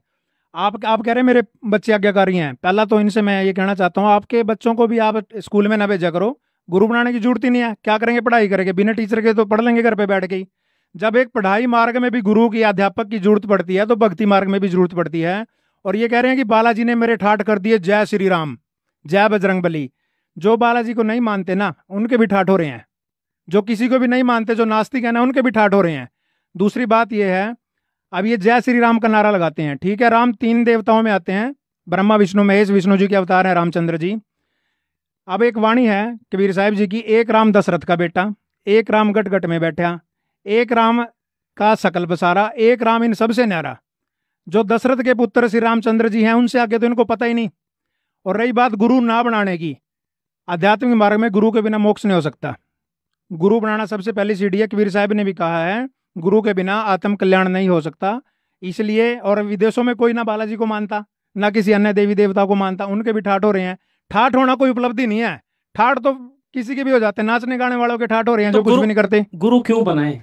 आत्म कल्याण के लिए, मोक्ष मार्ग के लिए गुरु बनाना जरूरी है। गीता जी में भी लिखा हुआ है कि इस ज्ञान को समझने के लिए तत्वदर्शी संतों के पास जाओ। जी बताइए। वो श्री राम का हनुमान जी का नारा बोला है ना। जी जी। तो परमात्मा कहते हैं राम राम सब जगत बखाने, और आदि राम को बिरला जाने। 30 करोड़ रामा अवतारी, असीता संग रहती नारी। परमात्मा कबीर साहब 4 युगों में आते हैं। सतयुग में सतसुकृत का टेरा, द्वापर नाम मुनिंदर मेरा। मुनिंदर जी हनुमान जी को समझा रहे हैं, कहे मुनिंदर सुनो हनुमाना, क्यों रंगा जूठे रंग में। कह रहा 30 करोड़ राम जा लिए, जैसे से जीत जीत के जगने। मोक्ष नहीं हुआ, मोक्ष का मार्ग कोई और है। सत साहिब, मोक्ष का मार्ग कुछ और है। जी बोलिए जी, आप हाथ खड़ा कर रहे थे। मैंने सुना है जो संत रामपाल जी महाराज अपने दक्षिणा देने से मना करते हैं। और एक बार मैं अपनी सहेली के साथ ट्रेन में जा रही थी, उसने कोई संत व बाबा मांगने वाला आ गया। मैंने तो उसे 10 रुपए निकाल के दे दिए, लेकिन उसने 10 रुपए देने से मना कर दिया। ऐसा क्यों? क्या ये पूर्ण संत की पहचान है? किसी संत व बाबा को दान दक्षिणा देने से भी मना करते हैं। सर दान दक्षिणा देना क्या गलत है? एक संत दूसरे संत को दान दक्षिणा नहीं दे सकता है? बताइए पुरुषोत्तम दास जी। दान भी देखकर ही देना चाहिए। जो दान का पात्र है वही दान देना चाहिए। जैसे हम दान देते हैं कहीं भी, ये है सारा संस्कार जुड़ जाता है वहां पे। किसी को दान दिया, वो फिर आगे पैदा होगा, उसका वापिस करेगा। अगर किसी के साथ जुल्म किया जिसने, वो फिर बाद में उसका दामाद बनेगा, लड़की भी ले आएगा, उसको फिर दुखी करेगा। ये ऐसे संस्कार बनते हैं। हम दान ऐसे ना दें जैसे कोई दान ले रहा है, हो सकता है वो शाम को दारू पीता हो। ये सारे घर भारी होते हैं, झोपड़ी में कहीं भी रहते हैं, सारा दिन मांगते हैं और शाम को ये दारू पी लेते हैं। और वहां पर वो पीटता तो पहले भी था। उस दिन किसी ने 500 रुपए दे दिए, किसी का काम बन गया, कोई कहता है खुश हो रहा होगा, 500 रुपए दे दिया, उसने उतना ज्यादा दारू पी ली। और दारू पी करके बच्चों को ज्यादा पीटा, उसकी पत्नी ने बच्चों समेत जाकर के नहर में कूद के आत्महत्या कर ली। वो दोष किसको लगा? जिसने दान दिया है। दान कहाँ देना चाहिए? भंडारे भी बहुत होते हैं, पीर का ही भंडारा होता है, उसका क्या लाभ होगा वहां पे? जो किसी के वहां पे दान दिया, उसका कुष्ठ का रोग ठीक हो गया, वो सब में बंट गया। वहां पे एक होता है हमारा पिता है जो पूर्ण परमात्मा कबीर साहब, उसके वहां जो दान देगा, वहां जो भंडारा लेगा, उसका लाभ ही लाभ है। एक गुरु जी कहते हैं 1000 ज्यादा देता हूं मैं दान किया हुआ यहाँ से, और वो क्या देंगे सत साहिब? यानी सुपात्र को दिया हुआ दान फलता है, कुपात्र को दिया दान भी फलता है। जी बोलना क्या क्या है रचन? तो देखिए, जैसे बहन जी ने बोला कि मैंने दान दिया और मेरी सहेली ने दान नहीं दिया, जो उन्होंने संत रामपाल जी महाराज से दीक्षा ली हुई थी। सबसे पहले तो मैं इस बहन का मैं ये कहना चाहता हूँ कि उन्होंने जब सुपात्र को देना, ये जैसे कि पुरुषोत्तम जी ने भी बताया कि सुपात्र को दिया दान फलता है और कुपात्र को दिया दान नहीं फलता। जब बहन बोल रही थी कि, और जैसे पंडित जी भी उसकी राय में राय मिला रहे थे कि भाई हाँ दान देना चाहिए। दान किसको देना चाहिए? सबसे पहले तो हमें ये समझना चाहिए, हमारे संत रामपाल जी ये कहते हैं अगर कोई रोगी है उसको दवाई दिला दो, कोई भूखा है उसको खाना खिला दो, किसी के वस्त्र फटे हुए उसको वस्त्र पहना दो, ये भी तो दान होता है। और संत रामपाल जी महाराज किसी को दान देने से मना नहीं करते हैं, दान उसको दिवाते हैं जिसको आवश्यकता होती है। अब मान लो मेरे पास एग्जांपल का रखता हूँ, मेरे पास करोड़ों रुपये है, मैं भिखारी हूँ, और आप लोगों ने न्यूज चैनल में कई बार देखा होता है कि बस स्टैंड पे या रेलवे स्टेशन पे बहुत से भिखारी होते हैं और वो वहीं पड़े रहते हैं, उनके पास इतना पैसा इकट्ठा हो जाते हैं, वो उनको ये नहीं पता होता कितना पैसा, और वो वहीं भीख मांग मांग के इकट्ठा करके मर जाते हैं। तो दान सुपात्र को देना चाहिए। किसी को आवश्यकता है, कपड़े की आवश्यकता है कपड़े पहनाओ, खाने की आवश्यकता है उसको खाना खिलाओ, रोगी है उसको दवाई दिलाओ। इन चीजों के लिए संत रामपाल जी बकायदा शिविर लगाते हैं। और जब इनके संत रामपाल जी महाराज का आश्रमों में सत्संग होते हैं, सत्संग के दौरान बहुत से रोगी आते हैं, उनको दवाई फ्री ऑफ कॉस्ट दी जाती है। यानी कि यहाँ जो दान करा जाता है उसको उस दान का सदुपयोग किया जाता है। जैसा कि प्रदीप जी बता रहे थे, कोरोना काल में सदुपयोग किया गया, कोई गरीब है उसके लिए किया जाता है। तो ये सुपात्र जी बिल्कुल, ये तो बात सही है कि सुपात्र को दिया हुआ दान फलता भी है। और संत वही है जो समाज सुधार के साथ साथ समाज कल्याण की भी बात करे, और ये संत रामपाल जी के आश्रम में अधिकतर देखने को मिलती है। जी सुभाष जी, प्रश्न था आपका, कुछ कहना चाह रहे हैं, बताइए। हाँ, मेरा प्रश्न है, मैं पूछना चाहता हूँ जी कि संत रामपाल जी महाराज कबीरपंथी हैं जी, अपने आपको कबीरपंथी कहते हैं जी जी, और मूर्ति पूजा का, कबीर साहब तो मूर्ति पूजा का खंडन करते हैं जी, लेकिन ये मूर्ति क्यों लगाते हैं फिर अपनी? यानी आप ये कहना चाहते हैं कि संत रामपाल जी महाराज कबीरपंथी हैं और वो मूर्ति पूजा खंडन करते हैं कि मूर्ति पूजा नहीं करनी चाहिए। बिल्कुल सही बात है प्रदीप जी, संत रामपाल जी भी तो अपनी फोटो छपवाते हैं, कबीर जी की फोटो छपवाते हैं, यानी कि कहीं ना कहीं वो तो मूर्ति पूजा में आ गई ना। नहीं सर, मूर्ति पूजा में नहीं आती वो, मैं इसका जवाब देना चाहता हूँ। मूर्ति पूजा अलग चीज है, फोटो लगवाना अलग चीज है। एक फोटो के ऊपर आश्रित होकर बैठ जाना, किसी मूर्ति के ऊपर आश्रित होकर कि मूर्ति ही मुझे लाभ देगी, वो चीज गलत है। मूर्ति तो एक यादगार के लिए होती है, ताकि हमें जिसे प्राप्त करना है उसका हमें पता होना चाहिए। आस्था के लिए होती है। क्या हम अपनी फोटो नहीं करवाते? विवाह शादी में भी वैसे भी अपनी फोटो लगा लेते हैं यादगार के लिए। मूर्ति सिर्फ एक यादगार के लिए होती है, ना कि पूजा के लिए। और संत रामपाल जी कभी नहीं कहते कि मूर्ति के ऊपर आश्रित होकर बैठ जाओ, कभी नहीं कहते कि मूर्ति आके रखी और करे जाओ कबीर साहिब की जय, कबीर साहिब की जय से कोई मोक्ष नहीं होगा। जैसे ये करते हैं ना हिंदू धर्म के, या पंडित जी बका के रखते हैं जिनको, जय गणेश जय गणेश, जय श्री राम, जय माता जी जय माता जी, इनसे कोई लाभ नहीं होगा। ये मूर्ति पूजा में आता है कि मूर्ति के आगे बैठ गए, जय गणेश जय माता। संत रामपाल जी तो मंत्र देते हैं, मूर्ति तो सिर्फ एहसास कराती है कि हमने किसको प्राप्त करना है। यानी मूर्ति का आदर करना सिखाते हैं संत रामपाल जी, चाहे किसी देवी देवता की भी हो उसका भी आदर करना सिखाते हैं। संत रामपाल जी मूर्ति पूजा बिल्कुल नहीं कराते। पंडित जी मिथ्या प्रचार कर रहे हैं, गुमराह कर रहे हैं जनता को, जो आज तक ये करते आए हैं वही काम आप शुरू कर रखे हैं। यानी जिसकी मूर्ति उसके मंत्र से मोक्ष होगा। हाँ, ये कहना चाह रहे हैं आप? जी, मंत्र से ही मोक्ष होगा, मूर्ति जरूरी भी नहीं है। 600 साल पहले कबीर साहब आए थे, उस टाइम ना कोई फोटोग्राफर था ना कोई मूर्तियां थी, मंत्र से ही तो लाभ होना है। उस टाइम तो कोई मूर्तियां भी नहीं थी, ना कोई फोटो थी, ना कोई घर में मूर्ति लगाता था, ना कोई फोटो लगाता था। उस समय साधन नहीं थे। पंडित जी कह रहे हैं कबीर साहब खंडन करते थे, खंडन अलग चीज था। मूर्तियां उस टाइम नहीं थी, ना ही कोई फोटोग्राफरी थी। अब सिर्फ एक आस्था के लिए फोटो लगाई जाती है। हम जिसको मानते हैं, जिसमें हमारी आस्था है, जिसको हम अपना गुरु मानते हैं या भगवान मानते हैं, क्या उसका एक स्वरूप भी नहीं लगा सकते? हम उसका स्वरूप लगाएंगे, उसको हम देखेंगे, हर दिन उसको याद करेंगे तो हमें लाभ होगा ना। या उसके आगे बैठे रहो सारा दिन, रामपाल जी लाभ दे देना, रामपाल जी लाभ दे देना, ऐसे थोड़ी मोक्ष होगा। मोक्ष तो मंत्र से ही होगा। पंडित जी खुद भी परमित है, इन्होंने ठेका ले रखा है जनता को भ्रमित करने का। पंडित जी ये तो तुलसी साहिब ने भी कहा है, कलयुग केवल नाम धारा, सुमर सुमर नर उतरे पारा। यानी सुमरण से बेड़ा पार होगा।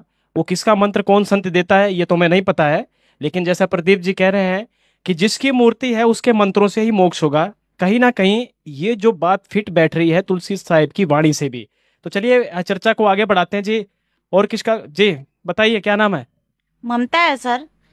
क्या मैं निरंकारी पंथ से हूँ। क्या परमात्मा निराकार है? अगर निकार है तो क्या परमात्मा साकार है? अगर साकार है तो साबित करके दिखाओ। ये संत रामपाल के इतने शिष्य है, क्या परमात्मा साकार है? अगर साकार है तो साबित करके दिखाओ। यानी आपका मानना है निरंकारी पंथ जो है वो निराकार मानते हैं, साकार नहीं है भगवान।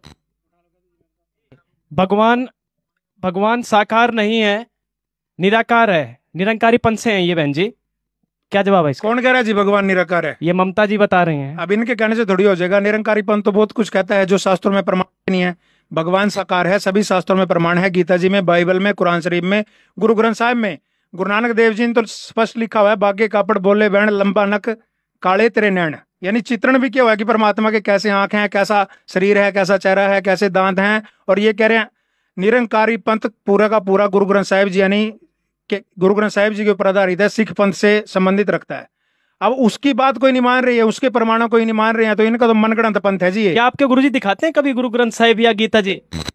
कभी दिखाई है? कभी जो वीडियो वगैरह चलाते हैं आप लोग, सत्संग कर जाते हैं, तो हमारे गुरुजी ने आपके गुरुजी ने दिखाया है क्या? हाँ दिखाया है। प्रमाण दिखाया कि गुरु ग्रंथ में ये लिखा है? मैं बताऊं जी क्या दिखाया है। ऐसे हाथ कर देते हैं, ऐसे ऐसे हाथ कर देते हैं। नहीं दिखाया, दिखाया इनको। ऐसे हाथ कर देते हैं, कोई पूछता है जी परमात्मा बताओ, फिर कैसे होता है? ऐसे हाथ कर देते हैं। इसके बीच में क्या दिखा? श्रद्धालु कहता है जी कुछ नहीं, कहा बस यही तो परमात्मा है। ये दिखाते हैं इनके निरंकारी वाले। मतलब शास्त्र से प्रमाण नहीं देते हैं। जी बताइए। थोड़ा एक और शंका यहाँ हो जाएगी पूरी। लोग ये कहते हैं कि संत रामपाल जी तो ब्रह्मा विष्णु महेश को मानते ही नहीं, ठीक है, वो मंदिर में नहीं जाने देते, वो कुछ करने नहीं देते। पंडित जी भी यही कह रहे थे कि मूर्ति पूजा खंडन करते हैं। मैं आपको एक प्रमाण देता हूँ जी। ये कमल हैं, तीनों देवा कमल दल बसे, ब्रह्मा विष्णु महेश, पहले इनकी वंदना फिर सुन सतगुरु उपदेश। ये कमल है, हमारे शरीर में कमल है। ये ना कि कोई मंदिर में बैठा है, कहीं पे बैठा दिया ऐसे ही, कोई शिवलिंग गाड़ दिया वहां पे, कुत्ता भी मुझ जाता है वहां पर। ये भगवान का अनादर कर रहे हैं, उससे भगवान दुखी होता है। ये तो हमारे शरीर में है, जिसको लोगों ने कुंडली भी बोला है, हम कमल बोलते हैं उसको। ये सारे उनका कमल ये दिया हुआ है इसके अंदर सारा। इसका परिचय कराएं सारी चीज से तो फिर बहुत लंबा समय लग जाएगा सत साहिब जी। ये बिल्कुल संत रामपाल जी महाराज यानी कि सभी देवी देवताओं जो आप दिखा रहे हैं फोटो, इनके मंत्र देते हैं बाकायदा। पहले मंत्र इन्हीं के मिलते हैं। कमल खोलेंगे फिर त्रिकुटी में जाएंगे हम। अच्छा। जैसे इंटरनेशनल एयरपोर्ट होता है त्रिकुटी, तभी हम जाएंगे, कमल खुलेंगे, इनका ऋण देना हमने सबका, तभी हमारे फिर वो आगे इंटरनेशनल एयरपोर्ट है, वहां 3 मार्ग हैं। फिर कोई कहाँ जाएगा, नरक में जाएगा, कोई काल के लोक में जाएगा, कोई सतलोक जाएगा। जो सतलोक की भक्ति करेगा कबीर साहब की, वो सतलोक चला जाएगा, मुक्ति हो जाएगी। प्रॉपर वे ऑफ वर्शिप है ये। लेकिन रमेश जी कह रहे थे कि एक पैर यहाँ पर दूसरा सचखंड पे, ये है विधि। देखिए किस तरीके से दिखा रहे हैं आप, प्रमाण नहीं दिखा पा रहे थे। देखिए ये जो अपना पंजाब है, इसमें कुछ भक्त आए थे तेरावास में, हमारे प्रेमी, तो उन्होंने गुरु से तेरावास में बात की थी, पिताजी से, राम रहीम सिंह जी से भी। हमारे यहाँ तो 4 ही भगत है, कैसे नाम चर्चा करे? और 2 भक्तों पे तो नाम चर्चा, कुछ पुस्तक पढ़नी आती है, 2 पे आती नहीं। तो ये तो जो टेकडाल रंगते हैं, जब बोलते हैं, तो हमारे पिताजी ने कहा मालिका की दा क्या उल्टा क्या सीधा, यानी जो मर्जी करो भगवान मिल जाएगा। हाँ भगवान मिलेगा। ऐसा नहीं है। इनके पिताजी जो कहते हैं, के शिष्य जो हैं कितने तरीके से बता रहे हैं। सुनो, इनके पिताजी जो कहते हैं वो मैं बताता हूँ भाई, आराम से करो। इनके पिताजी कहते हैं मैंने इश्क हो गया, मैंने इश्क हो गया, सा सतनाम नाल मस्ताने नाल। इनके पिताजी तो इन्होंने गाने गुणे सुना के, मीठी बातें बना के, उल्टी सीधी बातें बना के ही उलझा के रखते हैं। उसी में खुश हो रहे हैं ये, क्योंकि ये मन की खुराक है। मन तो चाहता है गाना, नाचना, देखना, सुनना। ये पहले थोड़ा वो ये कमलों के बाद हमारे गुरुजी सतनाम देते हैं श्वासों का। श्वासा पार्थ भेद हमारा, जो खोजे सो उतरे पारा। श्वास श्वास में नाम ले विरता, श्वास मत खो, ना जाने श्वास का आवन हो के ना हो। फिर सतनाम मिलेगा, 2 मंत्र का है वो। फिर सार नाम मिलेगा, फिर सार शब्द मिलेगा। यानी ये विधि है जी, ये विधि है। और किसी का कोई प्रश्न, कोई पूछना चाहेगा? जी बताइए, क्या नाम है जी आपका? सर मेरा नाम पूनम है। सर मेरा एक क्वेश्चन है इन लोगों से कि एक बार मैं अपनी सहेली के यहाँ गई, तो वहाँ ना उनके घर ना एक साधु बैठे हुए थे, तो उनकी पूरी फैमिली ने उनको हाथ दिखाया। तो मैंने भी सोचा क्यों ना मैं भी अपना हाथ दिखा दूं। जैसे मैंने उनको अपना हाथ दिखाया, तो जो भी उन साधु ने मेरे बारे में घटना बताई, वो सारी घटना सत्य सिद्ध हुई। क्या उन साधु संतों को ठीक नहीं मान सकते हम? जी बताइए, आप बताइए। प्रदीप जी कह रही हैं हाथ देखने से लाभ मिला है, क्या वो संत नहीं है हाथ दिखा जो देखते हैं? नहीं है सर, संत बिल्कुल भी नहीं। आप देखने कार संत का तो कोई मैच ही नहीं करता। क्यों? संत वो होता है जो शास्त्रानुसार भक्ति करा के आत्म कल्याण की बात करता है, मोक्ष की बात करता है और सर्व सुख देने की बात करता है। बहन जी ने आज दिखा दिया कि मेरा यह नुकसान होगा, मेरा टांग टूटेगी, मेरी भैंस मरेगी, वो नुकसान बचा थोड़ी है उनका। हाथ दिखाने से वो नुकसान टल गया और फिर तो माने भाई कुछ फायदा हुआ, इन्होंने हाथ दिखाया था और भैंस मरने से बच गई। उसने बता दिया और इनका नुकसान हो गया, उससे क्या लाभ मिला इनको, बल्कि और टेंशन बढ़ गई। जिस दिन होना था वो तो होना ही था, 1 महीना पहले पता लग गया, 1 महीना वैसे टेंशन बढ़ गई इनकी। संत रामपाल जी महाराज जी के यहाँ नाम लेने से ऐसी आपदाएं तो फ्री में टल जाती हैं, पता भी नहीं लगता भगत को कि हमारा कोई नुकसान होना था, वो ऐसे ही निकल जाती हैं। मेरा एक प्रश्न ये है, जैसे निरंकारी वाला भी प्रश्न उठा था निरंकारी पंथ से, ऐसे बहुत सारे धर्मगुरु हैं, निरंकारी हैं जो बाल योगेश्वर वाले भी हैं। वो कहते हैं कि अगर आपको कोई रोग लग जाता है तो अगर डॉक्टर कहता है कि जी प्रोटीन की जरूरत तो अंडा खा लीजिए, मांस खा लीजिए, यानी रोग नाश करने के लिए अगर कोई मांस खाना पड़ जाए तो वो संत कहते हैं खा सकते हैं। क्या संत रामपाल जी भी कोई ऐसा आदेश देते हैं? संत रामपाल जी ऐसा कोई आदेश नहीं देते जी, क्योंकि संत रामपाल जी महाराज की भक्ति विधि है जो शास्त्रानुसार है और सच्ची भक्ति विधि है। संत रामपाल जी महाराज तो ये कॉन्फिडेंस देते हैं कि मेरे से नाम लो, आपके रोग मैं ही नाश कर दूंगा, इस भक्ति से नाश हो जाएंगे, अंडा मांस खाने की जरूरत ही नहीं। और ये रोग में नहीं है तो वैसे भी कहते हैं अंडा मांस खा लो कुछ नहीं होता। ये धन सतगुरु वाले खड़े हैं यहाँ पे, ये क्या नाम है इनका, रमेश कह रहे थे आप, जी। राम कुमार जी, ये बीड़ियां पीते हैं, सुट्टे मारते हैं, आगे पिताजी की फोटो पीछे पवर रख लेते हैं। इनको तो बिना रोग के भी खाने पीने की छूट है जी, रोग की तो बात छोड़ दो आप। और निरंकारी वाले भी कहते हैं आप विदेश गए हो, कहीं खाना नहीं मिलता, आप मांस खा लेते हो, इनको भगवान पे भरोसा नहीं है। क्या भगवान अपने भगत को भूखा मरने देगा, या क्या वो बीमारी नहीं ठीक करेगा? क्या जब इनसे कोई लाभ ही नहीं मिल रहा तो क्यों चिमड़ रहे हो, इनको छोड़ दो। संत रामपाल जी महाराज सही भक्ति बता रहे हैं और सभी सुख दे रहे हैं। जी बोलिए सर। मेरा सवाल ये है कि जो ऐसे इलाके हैं जहाँ पे पेड़ पौधे वनस्पति है नहीं, जैसे मतलब कि समुद्र के पास लोग मच्छी खाते हैं वहाँ पे, वहाँ और उसके अलावा कुछ है नहीं, तो वहाँ क्या करेंगे संत रामपाल जी महाराज? करेंगे क्यों नहीं, इसका जवाब देता हूँ। संत रामपाल जी महाराज ही सब कुछ करेंगे। बाइबल में प्रमाण है, परमात्मा ने 6 दिन में सृष्टि रची और 7वें दिन विश्राम किया और सिर्फ खाने के लिए बीज वाले फल पेड़ पौधे ही खाने के लिए दिए। उस समय कोई मांस, शेर को भी मांस खाने का प्रावधान नहीं था उस समय में। राजा अम्बरीश के समय में देख लो आप, बकरी और शेर एक जगह पे पानी पीते थे, शेर भी मांस नहीं खाते थे। वो तो सतयुग का माहौल था। संत रामपाल जी महाराज तो पूर्ण परमात्मा की भक्ति बताते हैं। चाहे आप जंगल में बैठ जाओ, मलूकदास जी की कथा सुनी होगी आपने, संत रामपाल जी का सत्संग सुन लेना। वो पेड़ पे चढ़ के बैठ गए थे कि देखता हूँ मेरे को आज कौन खाना खिलाएगा, तो परमात्मा तो मार मार के खाना खिलवा देते हैं। आप जाके तो देखो बालाजी वाले, एक बार आप कहीं बैठ के देखो परमात्मा फिर करते हैं कैसे दया। कहने का तात्पर्य जहाँ पर अनाज नहीं होता, जैसे पहाड़ी इलाका हो गया, वहाँ पे कुछ लोग मांस का सहारा लेते हैं, क्या वहाँ सर अनाज पैदा हो जाएगा? सर एक बात सुनो, वहाँ पे अनाज क्यों नहीं होता? क्योंकि भक्तिहीन हो गए लोग, शास्त्रानुसार साधना नहीं कर रहे, सत्कर्म नहीं कर रहे। कहीं उपजाऊ जमीन नहीं होती ना, क्या संत रामपाल जी कर देंगे ऐसा? बिल्कुल कर देंगे जी। शास्त्रानुसार भक्ति करोगे तो सत्युग जैसा माहौल होएगा, वातावरण शुद्ध होएगा, जमीनें उपजाऊ हो जाएंगी, असमय ना बारिश होगी, समय पे सारा कुछ होएगा, असमय ना बाढ़ आएगी, ना असमय सूखा पड़ेगा, समय पे सारा कुछ होएगा तो खेत खलियान हरियाली सब कुछ भर जाएगी। जी और कोई जी बताइए क्या कहना हो सकता है जी, हो सकता है जी। 2 मिनट जी, हम बताइए क्या नाम है? सर मंजू है सर। मैं सभी गुरुओं को मानती हूँ, सभी कुछ ना कुछ अच्छा ही बताते हैं, किस भी दिशा में चले जाओ मंजिल तो मिल ही जाएगी। यानी जो यहाँ पर बहस चल रही है आप सबको मान रहे हैं, चाहे कोई भी संत हो? यस सर, सभी को मानते हैं, किसी दिशा में चली जाओ मंजिल मिल ही जाएगी। जब आपने चंडीगढ़ की तरफ जाना है, यहाँ से उत्तर दिशा में चंडीगढ़ है, और आप कर्नाटक की तरफ चल दो, कैसे दिशा मिल जाएगी बताओ मेरे को? आप तो भ्रमित हो जाओगे, वहां 1 महीना 10 दिन घूम फिर के कहोगे मेरे को तो पागल बना दिया। जो ये अन्य संत हैं, दिशा कैसे मिलेगी? देखो शास्त्र हमारी दिशा है, शास्त्र हमारा मैप है सतलोक में जाने का, भक्ति करने का। अब आप शास्त्र अनुसार नहीं करोगे तो कैसे दिशा मिल जाएगी? कोई बच्चा स्कूल में पढ़ता है, उसको बता दिया 2 और 2 4 होते हैं, और कोई सिर्फ मेरे जैसा कह दे 2 और 2 5 कह दो, 6 कह दो, 8 कह दो, पास तो हो ही जाना। कैसे पास हो जाएगा? पास तो जब ही होगा ना करेक्ट आंसर दे के आएगा। जी बोलिए पुरुषोत्तम। भगवान का भी एक संविधान है, जैसे देश का संविधान है, भगवान का भी एक संविधान है। जो 4 ये वेद हैं, 6 शास्त्र, 18 पुराण, बाइबल, कुरान, गुरु ग्रंथ साहिब, सब में उसका प्रमाण है कैसे भक्ति करें। जो गुरु सिलेबस से बाहर भक्ति करा रहा है, मतलब ये जो अपना सिलेबस हो गया, परमात्मा का सिलेबस हो गया सारे वेद, और जैसे बच्चा स्कूल में जाता है, वो टीचर को सिलेबस से बाहर पढ़ाता है, क्या वो बच्चा पास हो जाएगा? ये बेचारे देखा देखी गुरु शिष्य बन गए, किया ना तत्व विचारा, और गुरु शिष्य दोनों के सिर पर काल ठोकेगा पंजारा। अब इसका इतना ही इशारा काफी है कि काल उसको ले जाएगा। काल क्या है आपको फिर बताएंगे। सत साहिब जी क्या पूछना चाह रहे हैं आप? क्या नाम है आपका? जी बताइए। मैं पूछना चाहती हूँ, मैं काफी देर से देख रही हूँ कि यहाँ पर चर्चा चली हुई है, सभी अपने अपने गुरुओं का पूर्ण संत बता रहे हैं। तो मैं इनसे एक क्वेश्चन करना चाहूंगी कि अगर वो पूर्ण संत है तो अपने साथ वो गनमैन क्यों रखते हैं? अगर वो पूर्ण संत है तो वो अपनी सिक्योरिटी भी नहीं रख पाते, तो मैं इनसे पूछना चाहूंगी कि वो कैसे पूर्ण संत है? आप जी बताइए, पूर्ण संत हैं तो गनमैन क्यों रखते हैं? बिल्कुल, बहुत अच्छा प्रश्न है, क्यों संत रख?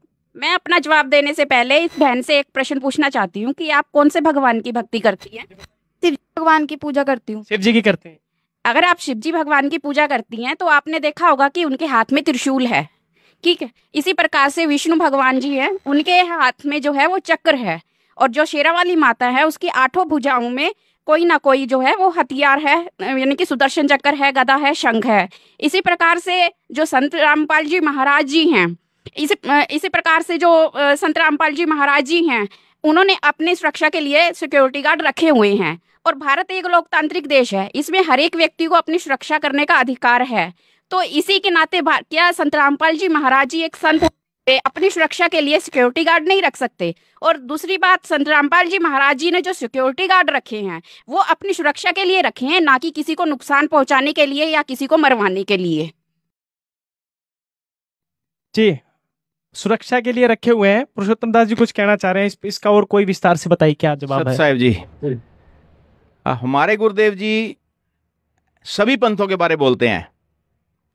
आप सभी को पता है कि सबकी दो कदर की गुरुजियों ने, तो वहां पर कोई आदमी गलत ना बोल जाए, गलत कोई ऐसा हरकत ना करे, गुरु जी का तो कुछ नहीं होगा, वो तो परमात्मा है हमारे गुरुदेव जी, तो उसको पाप जरूर लग जाएंगे। तो जहां माल खजाना होता है तो वहां फिर सुरक्षा भी होती है। सत साहिब, ठीक है। और कोई प्रश्न? जी बोलिए, आपका क्या है? मेरा नाम सुनीता भाई। मैं कदी की सुनने लग रही हूँ कि सारे आप अपना बता रहे हैं, तो मैंने भी 4-5 गुरु बना रखे हैं और कड़ी कुछ लाभ नहीं मिल रहा। तो मैं भी संत रामपाल जी महाराज का नाम सुन रही हूँ, तो मैं भी नाम लेकर देख लूं कि ना कुछ न कुछ तो मिल ही जाएगा। 4-5 बना रखे हैं लेकिन लाभ नहीं मिल रहा है, मना भी रखे हैं, लाभ भी नहीं मिल रहा है। सोच रहे हैं संत रामपाल जी को भी गुरु बना लूं, एक और बना लूं, शायद लाभ मिल जाएगा। सत साहिब, झूठे गुरुआ मर गए, हो गए बूत मसान, सतगुरु पुरुष कबीरा, चारों युग परवान। जब तक गुरु बदलो 10 पाचा, तब तक गुरु मिले ना साचा। मैंने भी 4 गुरु बदले हुए हैं। आप सच्चा गुरु बनाइए तो आपको वहां से लाभ मिलना शुरू हो जाएगा। यहाँ की जितनी भी सुविधा जब तक आपका जीवन है, सारी सुविधा मिलेगी। और फिर मेन मकसद है हमारे गुरुदेव जी का, इस जीवात्मा को सतलोक ले जाना। यहाँ के तो जैसे लाभ ऐसे मिले जैसे रूंगे में मिलता है कुछ। सत साहिब, आप निर्भय होकर के नाम लीजिए और सारे लाभ उठाइए। जी पंडित जी, आप बड़ी देर से हाथ खड़ा कर रहे थे, बताइए। साधु संत बहुत कुछ बोलते हैं, ये कर लो वो कर लो, मेरा तो दिमाग खराब हो गया, क्या करे क्या ना करे। मेरा तो मानना ये है, घर बैठ के भक्ति कर लो, कहीं जाने की जरूरत नहीं है। यानी कहीं जाने की जरूरत नहीं है। जी क्या कह रहे हैं सर? जैसे देखिए शर्मा जी ने बोला कि घर बैठ के भक्ति कर लो, ये बिल्कुल मिथ्या बात है। अगर आज हमने एजुकेशन लेनी है, स्कूल के अंदर यूनिवर्सिटी के अंदर जाना पड़ेगा, और जो गुरु या टीचर जो हमारे होते हैं उनके द्वारा बताया गया जो लेक्चर है वो पीरियड हमें नोट करना पड़ेगा, नोट डाउन करना पड़ेगा। घर रह के भक्ति नहीं होती। अगर घर रह के भक्ति होएगी, मगर वो क्या विधि अनुसार होगी, जैसे घर रह के स्टडी हो जाती है ना। स्कूल में तो जाना पड़ेगा, जो गुरु जी हैं, जो टीचर हैं, उनके द्वारा बताई गई विधि अनुसार हमने वो भक्ति, गुरु प्रणाली से ही भक्ति होगी, ना कि घर रह के तो हमारे पशु हैं, जानवर है, वो घर पे ही रहते हैं, वो उनकी बता कौन सी भक्ति हो जा रही है, वो कौन सा मोक्ष से जा रहा है। इसलिए सबसे पहले गुरु बनाना पड़ेगा, और भक्ति मार्ग में सबसे पहला गुरु प्रथम होता है। गुरु बनाना अनिवार्य है, ना कि घर पे रह के भक्ति होगी, मगर वो क्या है, गुरु बनाने के बाद होगी। गुरु बनाने के बाद होगी। जी बताइए, क्या कहना चाहेंगे? कुछ प्रश्न? ऐसा है जी, जैसे डिबेट हो रही है, इसमें ये तो पता लग गया कि कबीर पंथ में ही भगवान है, तो ये बहुत सारे कबीर पंथ हैं संसार में, कैसे मानने कि कौन असली है कौन नकली है? जैसे संत रामपाल जी और मधु परमहंस जी और दामाखेड़ा वगैरह, ऐसे बहुत सारे हैं, तो हमें निर्णय करके बताइए। निर्णय करके बताइए पुरुषोत्तम दास जी। दामाखेड़ा वाले वो भी कबीर पंथ हैं, मधु परमहंस हैं वो भी कबीर पंथ है, वो भी कहते हैं वो मैं नाम से मोक्ष होगा। संत रामपाल जी कहते हैं मेरे से नाम ले लो, मैं मोक्ष करूंगा। तो कौन सा असली कबीर पंथ है? जी, हम बहुत छोटे थे, जब शायद मैं 12-13 साल का ही था, तब मेरे पिताजी पहले कबीरपंथी थे, और उन्होंने मेरा भी गले में एक मणिये की कंठी बंधवा दी, और भी तेरे को भी नाम मिल गया, तू भी अब शिष्य बन गया, गुरु वाला हो गया। ठीक है, नुगरे का बताते हैं, पानी भी नहीं पीना चाहिए। और मेरे पिताजी को जितना ज्ञान था उस हिसाब से मेरे को समझाया, मेरे को नहीं पूरे परिवार को। घर में हमारे सत्संग होता था, चौका आरती होती थी। हम कांसी जो लहर तारा तालाब में जो कबीर साहब प्रकट हुए थे, वहां पे जो उनका स्थान बना हुआ है, वहां से हम जुड़े हुए थे। मेरे पिताजी 3 पीढ़ी से हम कबीरपंथी थे। ऐसे और भी अन्य पूरे मतलब हिंदुस्तान में और मॉरिशस में भी बहुत कबीरपंथी हैं। कम से कम 20 करोड़ कबीरपंथी है जो कबीर साहब को मानते हैं, लेकिन उनको ज्ञान पूर्ण नहीं है, विधि पता नहीं है। बस देखा देखी गुरशिष बन के किया ना तत्व विचारा, और गुरशिष दोनों के सिर पे काल ठोके पंजारा। अब मैंने जब कबीर साहब का बचपन से जैसे नाम लिया होता, पता तो मेरे कुछ था ही नहीं, नाम का गुरु बना लिया। सबके साथ ऐसे ही हो रही है। और उसके बाद मैंने सोचा भी, मेरे को नहीं लगता वो हमारा जो गुरु था उसने भी शिवलिंग लगा दिया। मैंने उसे बहस कर ली, मैं क्या ये क्यों लगा दिया आपने? कबीर साहब तो मूर्ति पूजा खंडन करते हैं। तो कहता ये अब कोई आता नहीं यहाँ पर, इसलिए फिर लोग आने लगेंगे, थोड़ा हमारा पेट पूजा चलेगा। मैं क्या भाई ये तो नकली है। तो मैंने गुरु ढूंढना शुरू करा। पहले ब्रह्म कुमारी वालों पे मैं गया, फिर ठाकुर जी जो हैं ये 5 नाम देते हैं जो, उनसे भी 5 नाम लिए मैंने। एक ये सोहम मंत्र को तोड़ के देते हैं, वो दो हिस्से बना देते हैं उसको, अनंतपुर गद्दी है उनकी, उनसे नाम लिया। मतलब कहने का मतलब 4 गुरु मैंने बदले। तो ये जो कबीर साहब का जो मार्ग है, उन्होंने सुनियोजित समय आज का बता भी रखा है। संवत 1774 हुई, ता दिन प्रेम प्रगटे चकसोई, साखी हमारी लिजी समझावे, असंख्य जन्म ठौर न पावे, 12 पंथ हमी को ध्यावे, अस्थिर घर का मर्म न पावे, 12वें पंथ में हम ही चले आवे, और सभी पंथ मिटा के एक पंथ चलावे। अब पढ़ा लिखा समाज है, सब अपने शास्त्रों को उठा के देख लेंगे। और दादू जी ने क्या कहा, जिन मुझको निज नाम दिया सोई सतगुरु हमार, दादू दूसरा कोई नहीं कबीर सर्जनहार, जो शरण कबीर के तर गए अंता पार, दादू गुण कीता कहत न आप आवे पार। कोई निर्गुण मरीज रहा है, कोई सरगुण ठहरा है, दादू गति कबीर की मोह से कही ना जाए। ऐसे ही सभी संतों, 1 दर्जन संत तो ऐसे हैं, गरीबदास जी महाराज, धर्मदास जी महाराज, मलूकदास जी महाराज, घीसा संत जी महाराज, दादू जी महाराज, सब ने अपनी वाणी में पूरा प्रमाण कर रखा है कि कबीर साहेब परमात्मा है। और उनका फिर आपने चेक करना, नाम लेके देखो, तुरंत लाभ मिलना शुरू हो जाएगा।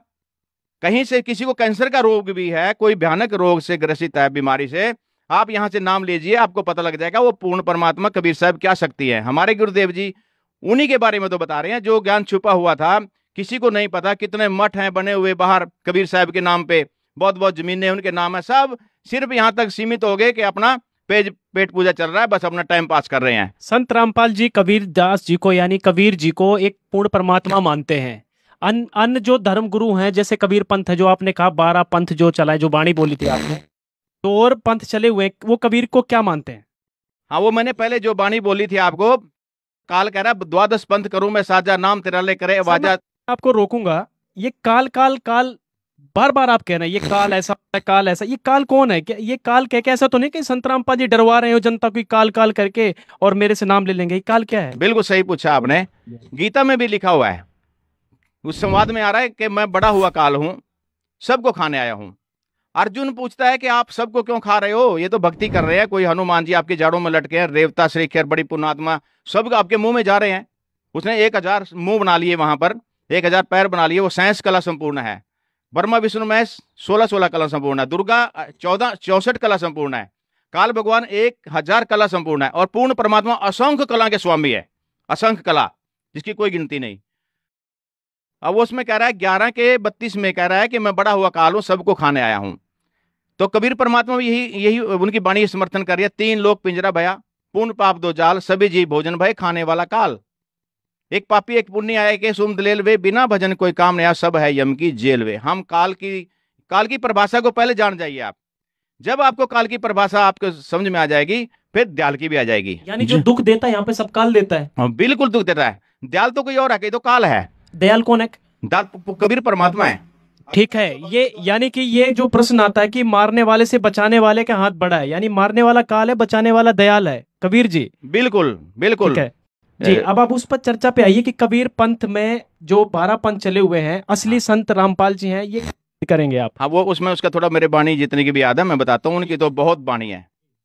12 पंथ करूं मैं साजा, नाम तेरा ले करे आवाजा, 12 पंथ से नाम जो ले मेरे मुख में आन समोई। जैसे गीता ज्ञान में सब कह रहे हैं अभी जिसके जो पूर्ण परमात्मा की भक्ति नहीं करते, मोक्षदायक भक्ति जिसके पास नहीं है, वो तो मेरा ही ग्रास बनेंगे।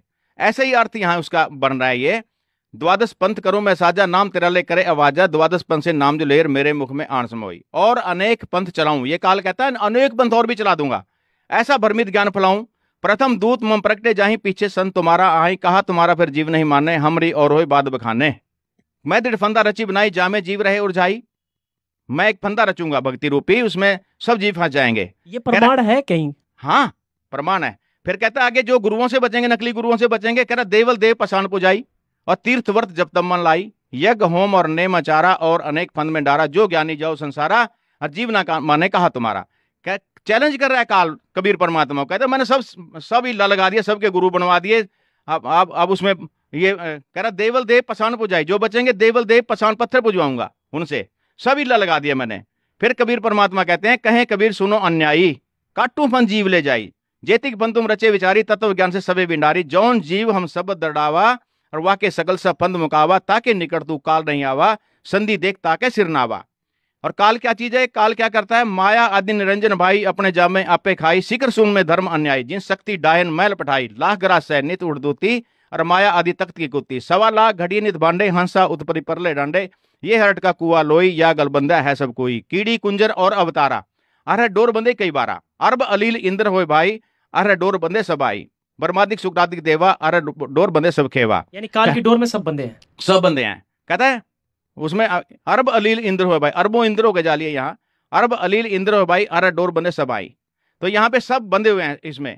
इंद्र दा काग दिविष्टा ना भोगा इंद्राणी नु। हम तो मतलब परमात्मा की इतना ज्ञान हो गया, हम तो इंद्र भी नहीं बनना चाहते। उसको भी यहाँ आकर गधे से उसका जन्म स्टार्ट होगा। इसी को मोक्ष का ज्ञान बोलते हैं। मोक्ष का ज्ञान किसी को भी नहीं है। यानी कि जो आपने 12 पंथ बताया था, 12वां पंथ प्रकट हो जियारा, ये प्रदीप दास जी क्या मतलब 12वें पंथ प्रकट हो जा रहा, ये अब सवाल की वाणी है? सवाल ये आया था, ये कबीर साहब जी की वाणी है। सवाल ये आया था, धर्मदास जी ने लिखा था कि हम कैसे विश्वास करें कि सही कबीरपंथी कौन है, संत रामपाल जी हैं या मधु परमहंस हैं या दामा खेड़े वाले हैं। सवाल ये था। तो इसके आधार पर जैसे पुरुषोत्तम जी बता रहे थे, उसमें थोड़ा सा आगे मैं बताना चाहता हूँ कि सही कबीर पंथ की पहचान करने के लिए हमें ये पैमाना अपनाना पड़ेगा कि कबीर साहब ने जो मार्ग बताया उस पर कौन सही चल रहा है और चलवा रहा है। बिल्कुल आप उसका प्रमाण देख सकते हैं, हमारे शास्त्रों में देख सकते हैं, कबीर सागर में देख सकते हैं। अब ये मधु परमहंस वाले जी कबीर साहब को तो मानते हैं, केवल सतगुरु मानते हैं, कबीर साहब को सतगुरु मानते हैं। ऐसे दामा खड़े वाले सतगुरु मानते हैं, भगवान नहीं मानते। और जो ये विधि बताते हैं कबीर साहब के विपरीत बताते हैं। कबीर साहब ने जो मंत्र दिए या जिन मंत्रों का जाप करवाया उसके अनुसार वो करते नहीं, अपनी मर्जी से मंत्र कर रहे हैं। संत रामपाल जी वही भक्ति बताते हैं जो कबीर साहब की यथार्थ भक्ति है, जो पीढ़ी दर पीढ़ी चली हुई आई है, और संत रामपाल जी महाराज उसको करवा रहे हैं। पीर पैगंबर कुतुब औलिया सूरनर मुनिजन ज्ञानी, ये तक तो राह न पाया जम के बंदे प्राणी, किसी को भी ये राह नहीं मिला कबीर साहब वाला आज तक। अब दया होगी सब जीवों पे, हमारे संत रामपाल जी महाराज सब के ऊपर दया करेंगे, सभी जाएंगे, सतलोक जाएंगे, विमान में बैठ बैठ के जाएंगे। जी बताइए, आप हाथ खड़ा कर रहे हैं, बताइए क्या नाम है आपका? विजय जी। हाँ जी विजय बताइए। समाजी हूँ जी। मेरे दयानंद जी सरस्वती जी गुरु जी हैं, वो हवा में उड़ जाते थे, लेकिन आपके गुरु हवा में उड़ सकते हैं क्या? यानी आप दयानंद के फ्लोवर्स हैं, दयानंद महर्षि दयानंद जी को मानते हैं? हाँ जी, दयानंद जी को मानता हूँ मैं। आपके गुरु जी क्या हवा में उड़ सकते हैं? दयानंद जी हमारे सरस्वती जी उड़ सकते थे। प्रदीप जी जवाब दें। इसका जवाब ये है सर, अब ये कहते हैं कि दयानंद सरस्वती जी हवा में उड़ जाते थे। मैं उनको मानता हूँ कि आपके गुरु जी हवा में उड़ जाएंगे। भक्ति मार्ग में हवा में उड़ना कोई उपलब्धि नहीं होती। हनुमान जी हवा में उड़ जाते थे, सुखदेव ऋषि जी हवा में उड़ के चले जाते थे। ऐसे तो उनको मानने लग जाए, उनको भगवान सिद्ध कर दें हम सुखदेव जी को, ऐसा नहीं होता। और रही बात दयानंद जी हवा में उड़ जाते थे, इसका कोई प्रमाण है इनके पास? किसी ने देखा उनको हवा में उड़ते हुए? किसी ने भी नहीं देखा। और फिर भी हम मान लेते हैं कि दयानंद जी हवा में उड़ गए, क्योंकि सिद्धि होती है 24 तरह की। हो सकता है हवा में भी उड़ जाते होंगे, जब सुखदेव जी उड़ सकते हैं, क्या पता दयानंद जी के पास भी सिद्धि हो गई, हवा में उड़ जाते हों। लेकिन जो भक्ति विधि दयानंद जी ने की, ये भी उन्हीं की कर रहे होंगे जो इन्होंने बताया, मैं उनका मानता हूँ और उनसे जुड़ा हुआ हूँ, उन्हीं अनुसार भक्ति कर रहे होंगे। 1-2 इंच ये भी उड़ पाए होंगे। आज सत्यार्थ प्रकाश लिखा है, बहुत बड़ा ग्रंथ लिखा है सत्यार्थ प्रकाश का, तो मैं दूंगा जी विवरण। पहले इनसे ये पूछो 1-आधा इंच उड़ पाए या दयानंद जी तो ऊपर उड़ जाते थे, इनसे उठा थोड़ा बहुत उनकी भक्ति करने से। मैं सुना है तो इसीलिए हम भक्ति करते हैं। तो जैसे सुनाई बात, जैसे सुनी सुनाई बात है, उड़ना नहीं। सुनाई बात है, यानी कोई प्रमाण नहीं आपके पास। हवाई जहाज हवा में उड़ रहे हैं दयानंद जी। 2 मिनट अजय, 2 मिनट जी बताइए जवाब। सुनो, अब ये कहते हैं हमने तो सुना है ऐसा उड़ जाते हैं। आपने सुना है सुखदेव ऋषि का, हनुमान जी का तो प्रमाण भी है। आप वाले का तो कोई प्रमाण भी नहीं है, सुनी सुनाई बात है। हाँ जी, कोई प्रमाण नहीं। और हवा में उड़ने वाली कोई उपलब्धि नहीं है। उन्होंने एक ग्रंथ की रचना की है, आपको पता होना चाहिए। सत्यार्थ प्रकाश का जिक्र करोगे आप, वो सत्यार्थ प्रकाश नहीं है, झूठा अर्थ प्रकाश है, वो ग्रंथ नहीं है, वो अड़ंगा है। उसमें ऐसी ऐसी बातें लिख रखी हैं, आप शायद चैनल पे भी ना दिखा पाओ। उसमें थोड़ी थोड़ी हिंट दे देता हूँ। उसमें लिखा हुआ है सूर्य पे मनुष्य रहते हैं। अब यहाँ हरियाणा में इतना टेम्परेचर हुआ है, कूलर के बिना काम नहीं चल रहा, एसी के बिना, सूर्य पे आप चले जाओगे क्या? मैं दयानंद जी वालों से कहता हूँ 2-4 मीडिया वालों को ले जाए, वहां पे डिबेट करा ले सूर्य पे जाके। और उसने लिख रखा है अगर किसी स्त्री का पति विदेश में काम करने चला जाए तो वो स्त्री, मतलब इतनी अभद्र बात है, मेरे को कहने में भी शर्म आ रही है। लिखा है उसमें, लिखा हुआ है जी, प्रमाण है, लेकिन जनता को बताना पड़ेगा। हमारे गुरुजी भी यही बता रहे हैं, इसलिए तो गुरुजी का विरोध करते हैं सभी। उसमें लिखा हुआ है कोई पुरुष विदेश में काम करने चला गया, अगर उसकी स्त्री घर पे है तो उसकी स्त्री अगर 3 साल तक उसका इंतजार करे, 3 साल तक वो विदेश से वापस आ गया तो ठीक है, नहीं तो किसी और पुरुष के पास जाके संतान उत्पन्न कर ले। आज हमारे भारत में लाखों लोग, लाखों युवा विदेशों में गए हुए हैं। ऐसे तो फिर यहाँ अराजकता का माहौल आ जाएगा, परिवार के परिवार तबाह हो जाएंगे अगर दयानंद के विचारों से चलें तो। दूसरा उसने लिखा हुआ है कि विवाह का उत्तम समय क्या होता है। जैसे बच्चों की शादी करनी होती है तो उत्तम समय क्या होता है। जो नशा करता है ना आदमी, ऐसी भाषा वो बोलता है जैसी दयानंद जी ने लिखी हुई है। उसने लिखा हुआ है जी 16 वर्ष की लड़की और 20 वर्ष का लड़का, ये विवाह का समय सबसे घटिया। फिर उसने लिखा हुआ है जी 20 वर्ष की लड़की और 30 वर्ष का लड़का या 35 वर्ष का लड़का, ये विवाह का समय मध्यम।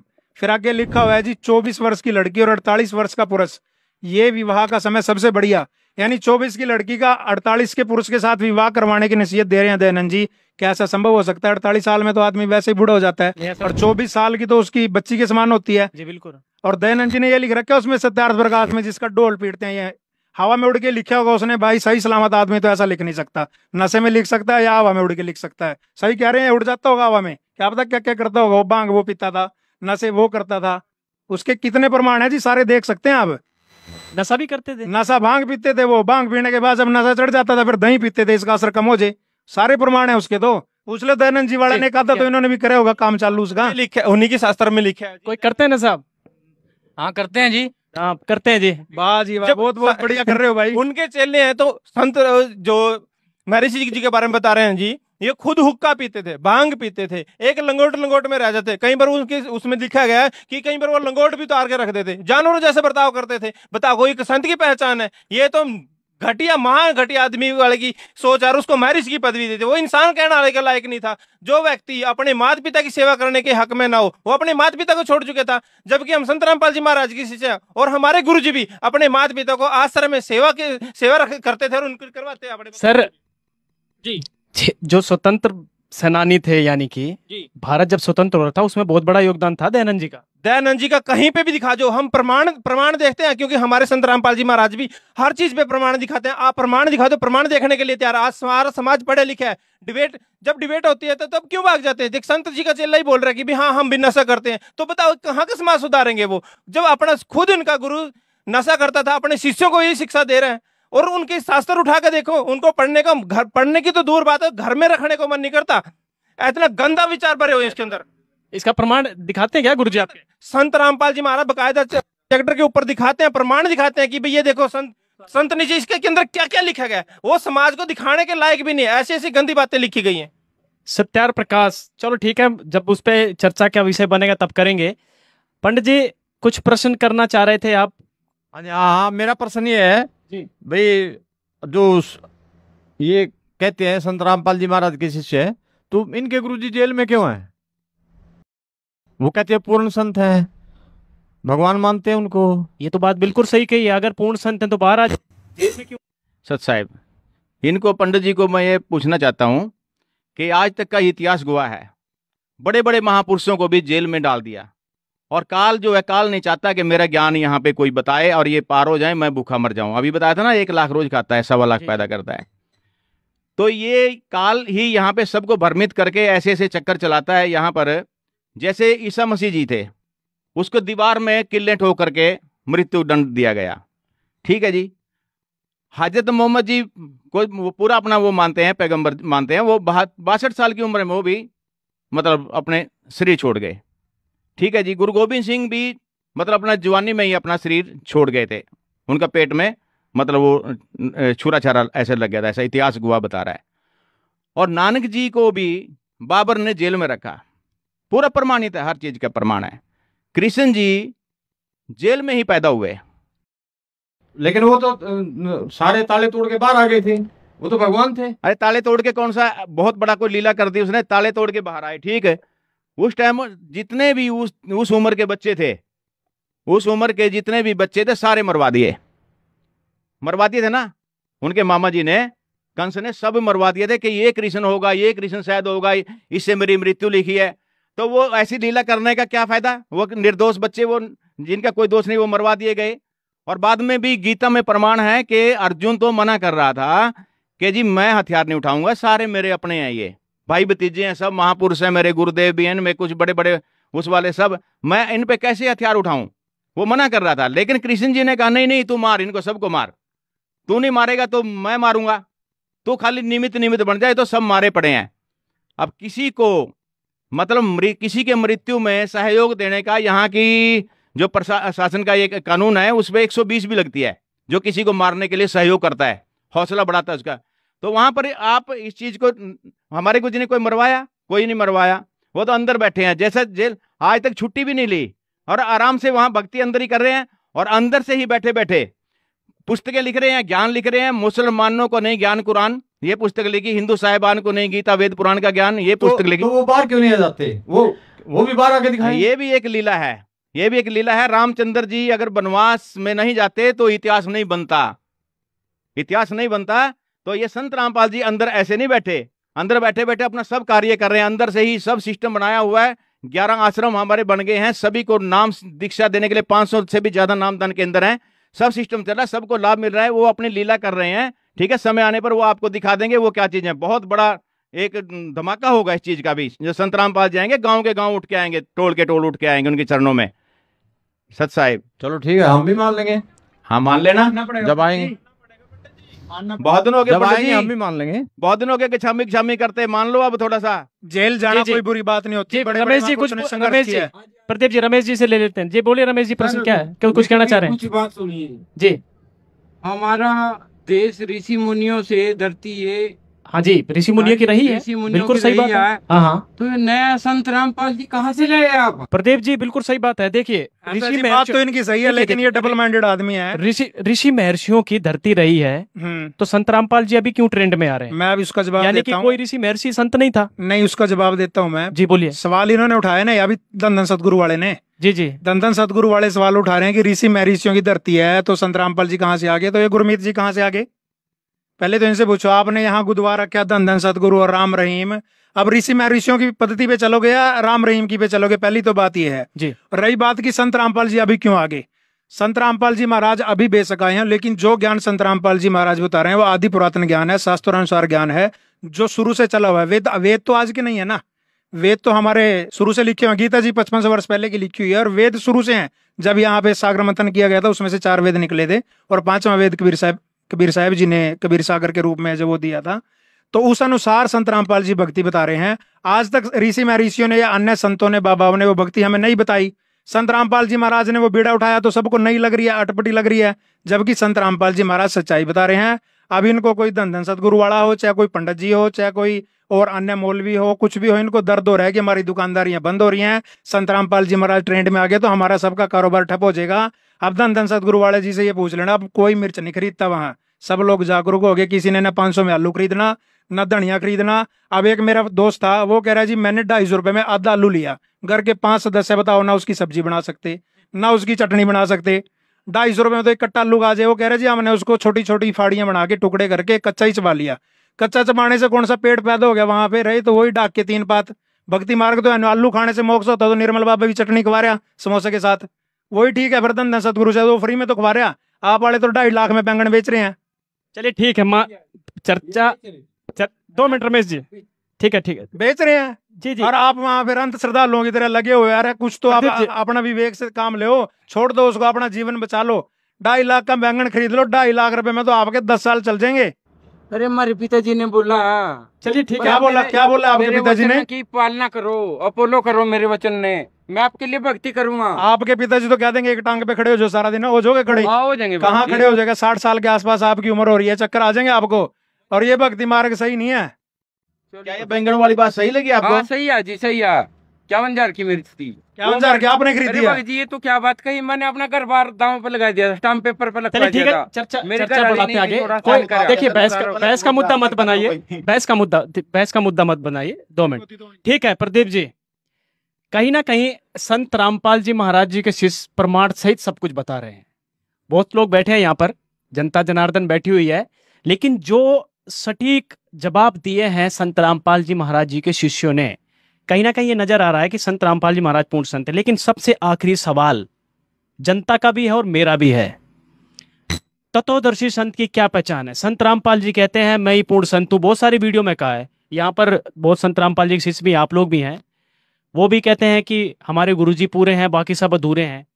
क्या प्रमाण है संत रामपाल जी महाराज पूर्ण संत हैं? कोई बताना चाहेगा क्या प्रमाण है? जी बताइए, प्रमाण के सहित बताइए। तत्वदर्शी संत रामपाल जी। सतगुरु के लक्षण कहूँ, मदरे बैन विरोध, 4 वेद 6 शास्त्र, कह 18 बोध। और एक और वाणी आते है कबीर साहिब की, जैसे कि सतगुरु के लक्षण 4 बखाना, प्रथम वेद शास्त्र का ज्ञाना, दूजे हरि भक्ति मन कर्म बानी, तीजे समदृष्टि कर जाने, चौथे वेद विधि सब कर्मा, चारों गुण युग जानो मर्मा। पहली वाणी का क्या अर्थ है? पहली वाणी जो पूर्ण संत होगा वो वेद शास्त्रों अनुसार ही विधि भक्ति बताएगा, है ना। और यहाँ पर 4 ये बता रखे हैं, इसका क्या मतलब है कि सतगुरु के लक्षण 4 बखाना, प्रथम वेद शास्त्र, ठीक है, वो शास्त्र अनुसार भक्ति बताते हैं। दूसरा क्या है? दूसरे संत रामपाल जी महाराज जो स्वयं भक्ति करते हैं वही भक्ति अपने शिष्यों से करवाते हैं। और तीसरा समदृष्टि, संत रामपाल जी महाराज के आश्रम में कोई वीआईपी कल्चर नहीं है, सभी एक समान दृष्टि से देखे जाते हैं। संत रामपाल जी महाराज के जो घर के सदस्य हैं वो भी एक आम जन साधारण की तरह लाइन में बैठ के भोजन भंडारा ग्रहण करते हैं। जन साधारण की तरह सभी को ट्रीट किया जाता है, कोई वीआईपी कल्चर नहीं है, सभी को एक समान दृष्टि से देखा जाता है। और चौथी बात आती है कि वेद अनुसार संत रामपाल जी महाराज सभी धर्म ग्रंथों को, वेद शास्त्रों को खोल खोल के दिखाते हैं और वेदों अनुसार ही सदभक्ति करवाते हैं। वेदों अनुसार सदभक्ति करवाते हैं। जी बताइए, ये बताइए कि वेद शास्त्र के अनुसार भक्ति करवाते हैं। देखिए, सबसे पहला प्रमाण मैं देना चाहूंगी ग्रंथ साहिब के अनुसार। ग्रंथ साहिब में लिखा है कि सोए गुरु पूरा कहावे, 2 अक्षर का भेद बतावे, एक छुड़ावे एक लंघावे, तो प्राणी निज घर को जावे। कि वो गुरु पूरा है जो 2 अक्षर का भेद बताता है। दूसरा आता है मुसलमान धर्म के अनुसार सूरह अश-शुरा में आयत 42 आयत नंबर 1 में स्पष्ट किया गया है कि ऐन सीन काफ, ये जो मुसलमान धर्म है उनमें ये मोक्ष का मंत्र कहा गया है। 3 मंत्र जो, हाँ जी 3 मंत्र है। ये जो ये ऐन सीन काफ है, ये गीता जी में है कई मंत्र? नहीं, ये मंत्र ये मुसलमान धर्म के अनुसार है। ये तो मुसलमान के अनुसार है ना, कुरान शरीफ में लिखा हुआ है। क्या यही गीता जी में लिखे हुए मंत्र? जी, गीता जी के 17वें अध्याय के 23वें श्लोक में कहा गया है ओम तत्सत इति निर्देश। जो ओम तत्सत का मंत्र है वो आम सुनने को भी मिलता है पंडितों के मुंह से, और ओम तत्सत का सिर्फ एक सांकेतिक मंत्र है, ये पूर्ण मंत्र नहीं है। इस मंत्र का भेद पूरे विश्व में संत रामपाल जी महाराज ने दिया है कि इस जो गीता जी के 17वें अध्याय का 23वां श्लोक है, इसके अनुसार जो सद्भक्ति करेंगे वो मोक्ष प्राप्त करेंगे। और एक प्रमाण गीता जी में और है, 15वें अध्याय के 1 से 4 श्लोक में स्पष्ट किया गया है ऊर्ध्व मूलम अधः शाखम अश्वत्थम प्राहु अव्ययम छंदासी यस्य प्रणानी यह तम वे सह वेदवित। कि इस संसार में जो पीपल रूपी लटके हुए वृक्ष के सारे पाठ बता देगा वो तत्वदर्शी संत है, और वो उस वृक्ष के सभी पाठ बताता है। इस पूरे ब्रह्मांड में सिर्फ संत रामपाल जी महाराज है जो डंके की चोट पर कहते हैं कि गीता जी और ये मुसलमान धर्म के कुरान के अनुसार ये मोक्ष के मंत्र हैं, और इन मंत्रों के बिना हम ना मोक्ष प्राप्त कर सकते हैं ना भक्ति कर सकते हैं। पुरुषोत्तम दास जी, एन शिव काफ जो यही थे ना मंत्र, और सत, यानी कि भाषा का फर्क है, मंत्र एक है। लेकिन गीता अध्याय नंबर 15 श्लोक नंबर 1 से 4 ऊर्ध्व मूलम जो इन्होंने बताया, इसका थोड़ा विस्तार से बताइए कि इसकी क्या पूर्ण संत की पहचान है। अक्षर पुरुष एक पेड़ है, निरंजन वा की डार, तीनों देवा शाखा है, पात रूप संसार। मतलब ये पूरा जड़ से लेकर के और पत्ते तक हमारे गुजर, इसमें बहुत लंबा समय लग जाता है, आप समय कम देते हैं। और वो सत्य नाम हृदय धरो भयो पाप का नाश, जैसे चिंगारी अग्नि की पड़ी पुराने घास। वो संत की ये पहचान होगी पूर्ण संत की कि वो कितने रोग हों उसको जो यहाँ नाम लेने आता है, वो सच्चा नाम दे करके उनको रोगों की से मुक्ति करा देता है। ये तो पहला स्टेप है, फिर मोक्ष का मार्ग तो आगे है। मेन मकसद उनका है मोक्ष कराना जीव का। सबसे पहले यहाँ सुख देता है, ये पूरे प्रमाण है यहाँ के, आके देख लो कोई भी। प्रदीप जी आप बताइए क्या पूर्ण संत की पहचान है? तो संत रामपाल जी महाराज पूर्ण पूर्ण संत की पहचान ये है जी, शास्त्रानुसार ज्ञान देते हैं। संत रामपाल जी महाराज शास्त्रानुसार ज्ञान दे रहे हैं। और कबीर साहब जी ने जब गरीबदास जी को मिले थे बोला था, जो मम संत सत उपदेश दृढ़ावे वाके संग सब राड़ बढ़ावे, या मम संत महंतन की वर्णी गरीबदास में तो से कहनी। यानी जो भी पूर्ण संत होगा उसके साथ सभी संत महंत राड़ बढ़ाएंगे, विरोध करेंगे। आज देख लो किसी और संत का, नकली संत का कोई विरोध करता है, संत रामपाल जी के ज्ञान का सभी विरोध करते हैं। क्यों? क्योंकि वो सच्चाई बता रहे हैं, शास्त्र अनुसार मार्ग बता रहे हैं। और जैसे आज तक अब ये पंडित जी खड़े हैं, हमने गीता पढ़ी, संस्कृत पढ़ी, इनसे पूछना वेदों में इतने प्रमाण संत रामपाल जी महाराज ने दिए हैं कि परमात्मा कौन है, कैसा है, कैसे वो यहाँ पे अवतार लेके आते हैं और कैसे चले जाते हैं। पंडित जी को तो यही नहीं पता होगा कि यजुर्वेद अध्याय नंबर 36 मंत्र नंबर 3 एक श्लोक है, उसमें भूर्भुवः स्वः तत्सवितुर्वरेण्यं भर्गो भवस्य देवई धियो यो न प्रचोदयात्। ये स्कूल में भी पढ़ते होंगे सभी। अब उसके आगे ओम मंत्र लगा रखे हैं सभी ने पंडितों ने या और मंडलेश्वरों ने ओम लगा रखे, जबकि उसके अंदर आप पढ़ के देखना, उसके अंदर ओम नहीं है, वो भूर्भुवः से शुरू है। संत रामपाल जी महाराज ने सभी ग्रंथों का, सभी वेदों का, शास्त्रों का अनुवाद जो था जैसा था वैसा ही करके दिखा दिया। और ये फिर भी कहते हैं संस्कृत नहीं पढ़नी आती। उन्होंने तो संस्कृत छोड़ो, बाइबल, कुरान, गुरु ग्रंथ साहिब, पंजाबी, तेलुगु, तमिल सब पढ़नी आती है पंडित जी। आपको तो संस्कृत छोड़ो, हिंदी भी नहीं पढ़नी आती, उसमें ओम नहीं लिखा हुआ, फिर भी धक्के से ओम चिपका दिया। संत रामपाल जी महाराज ने सभी शास्त्रों का अनुवाद सही किया है, वो तत्वदर्शी संत हैं जी। और कोई बताना चाहेगा? तत्वदर्शी संत संत रामपाल जी महाराज ही हैं, क्या प्रमाण है? तत्वदर्शी संत रामपाल जी महाराज है, इसमें कोई दो राय नहीं है। क्योंकि पूर्ण संत की पहचान प्रथम तो ये होती है कि जिसको पूर्ण ज्ञान है सभी वेदों का, सभी शास्त्रों का, सभी पुराणों का। और संत रामपाल जी महाराज जी पूरे वर्ल्ड में एक ऐसे संत है जिनको वेदों, पुराणों और शास्त्रों का ज्ञान है। और दूसरे तत्वदर्शी संत की पहचान ये है जो संसार रूपी उल्टे लटके हुए वट रूपी वृक्ष को जड़ से लेकर पत्ते, टहनियां सब कुछ बता देता है, तो वो तत्वदर्शी संत है। और संत रामपाल जी महाराज जी की वाणी है, अक्षर वृक्ष एक पेड़ है, निरंजन वाकी डार, तीनों देवा शाखा भाई, ये पात रूप संसार।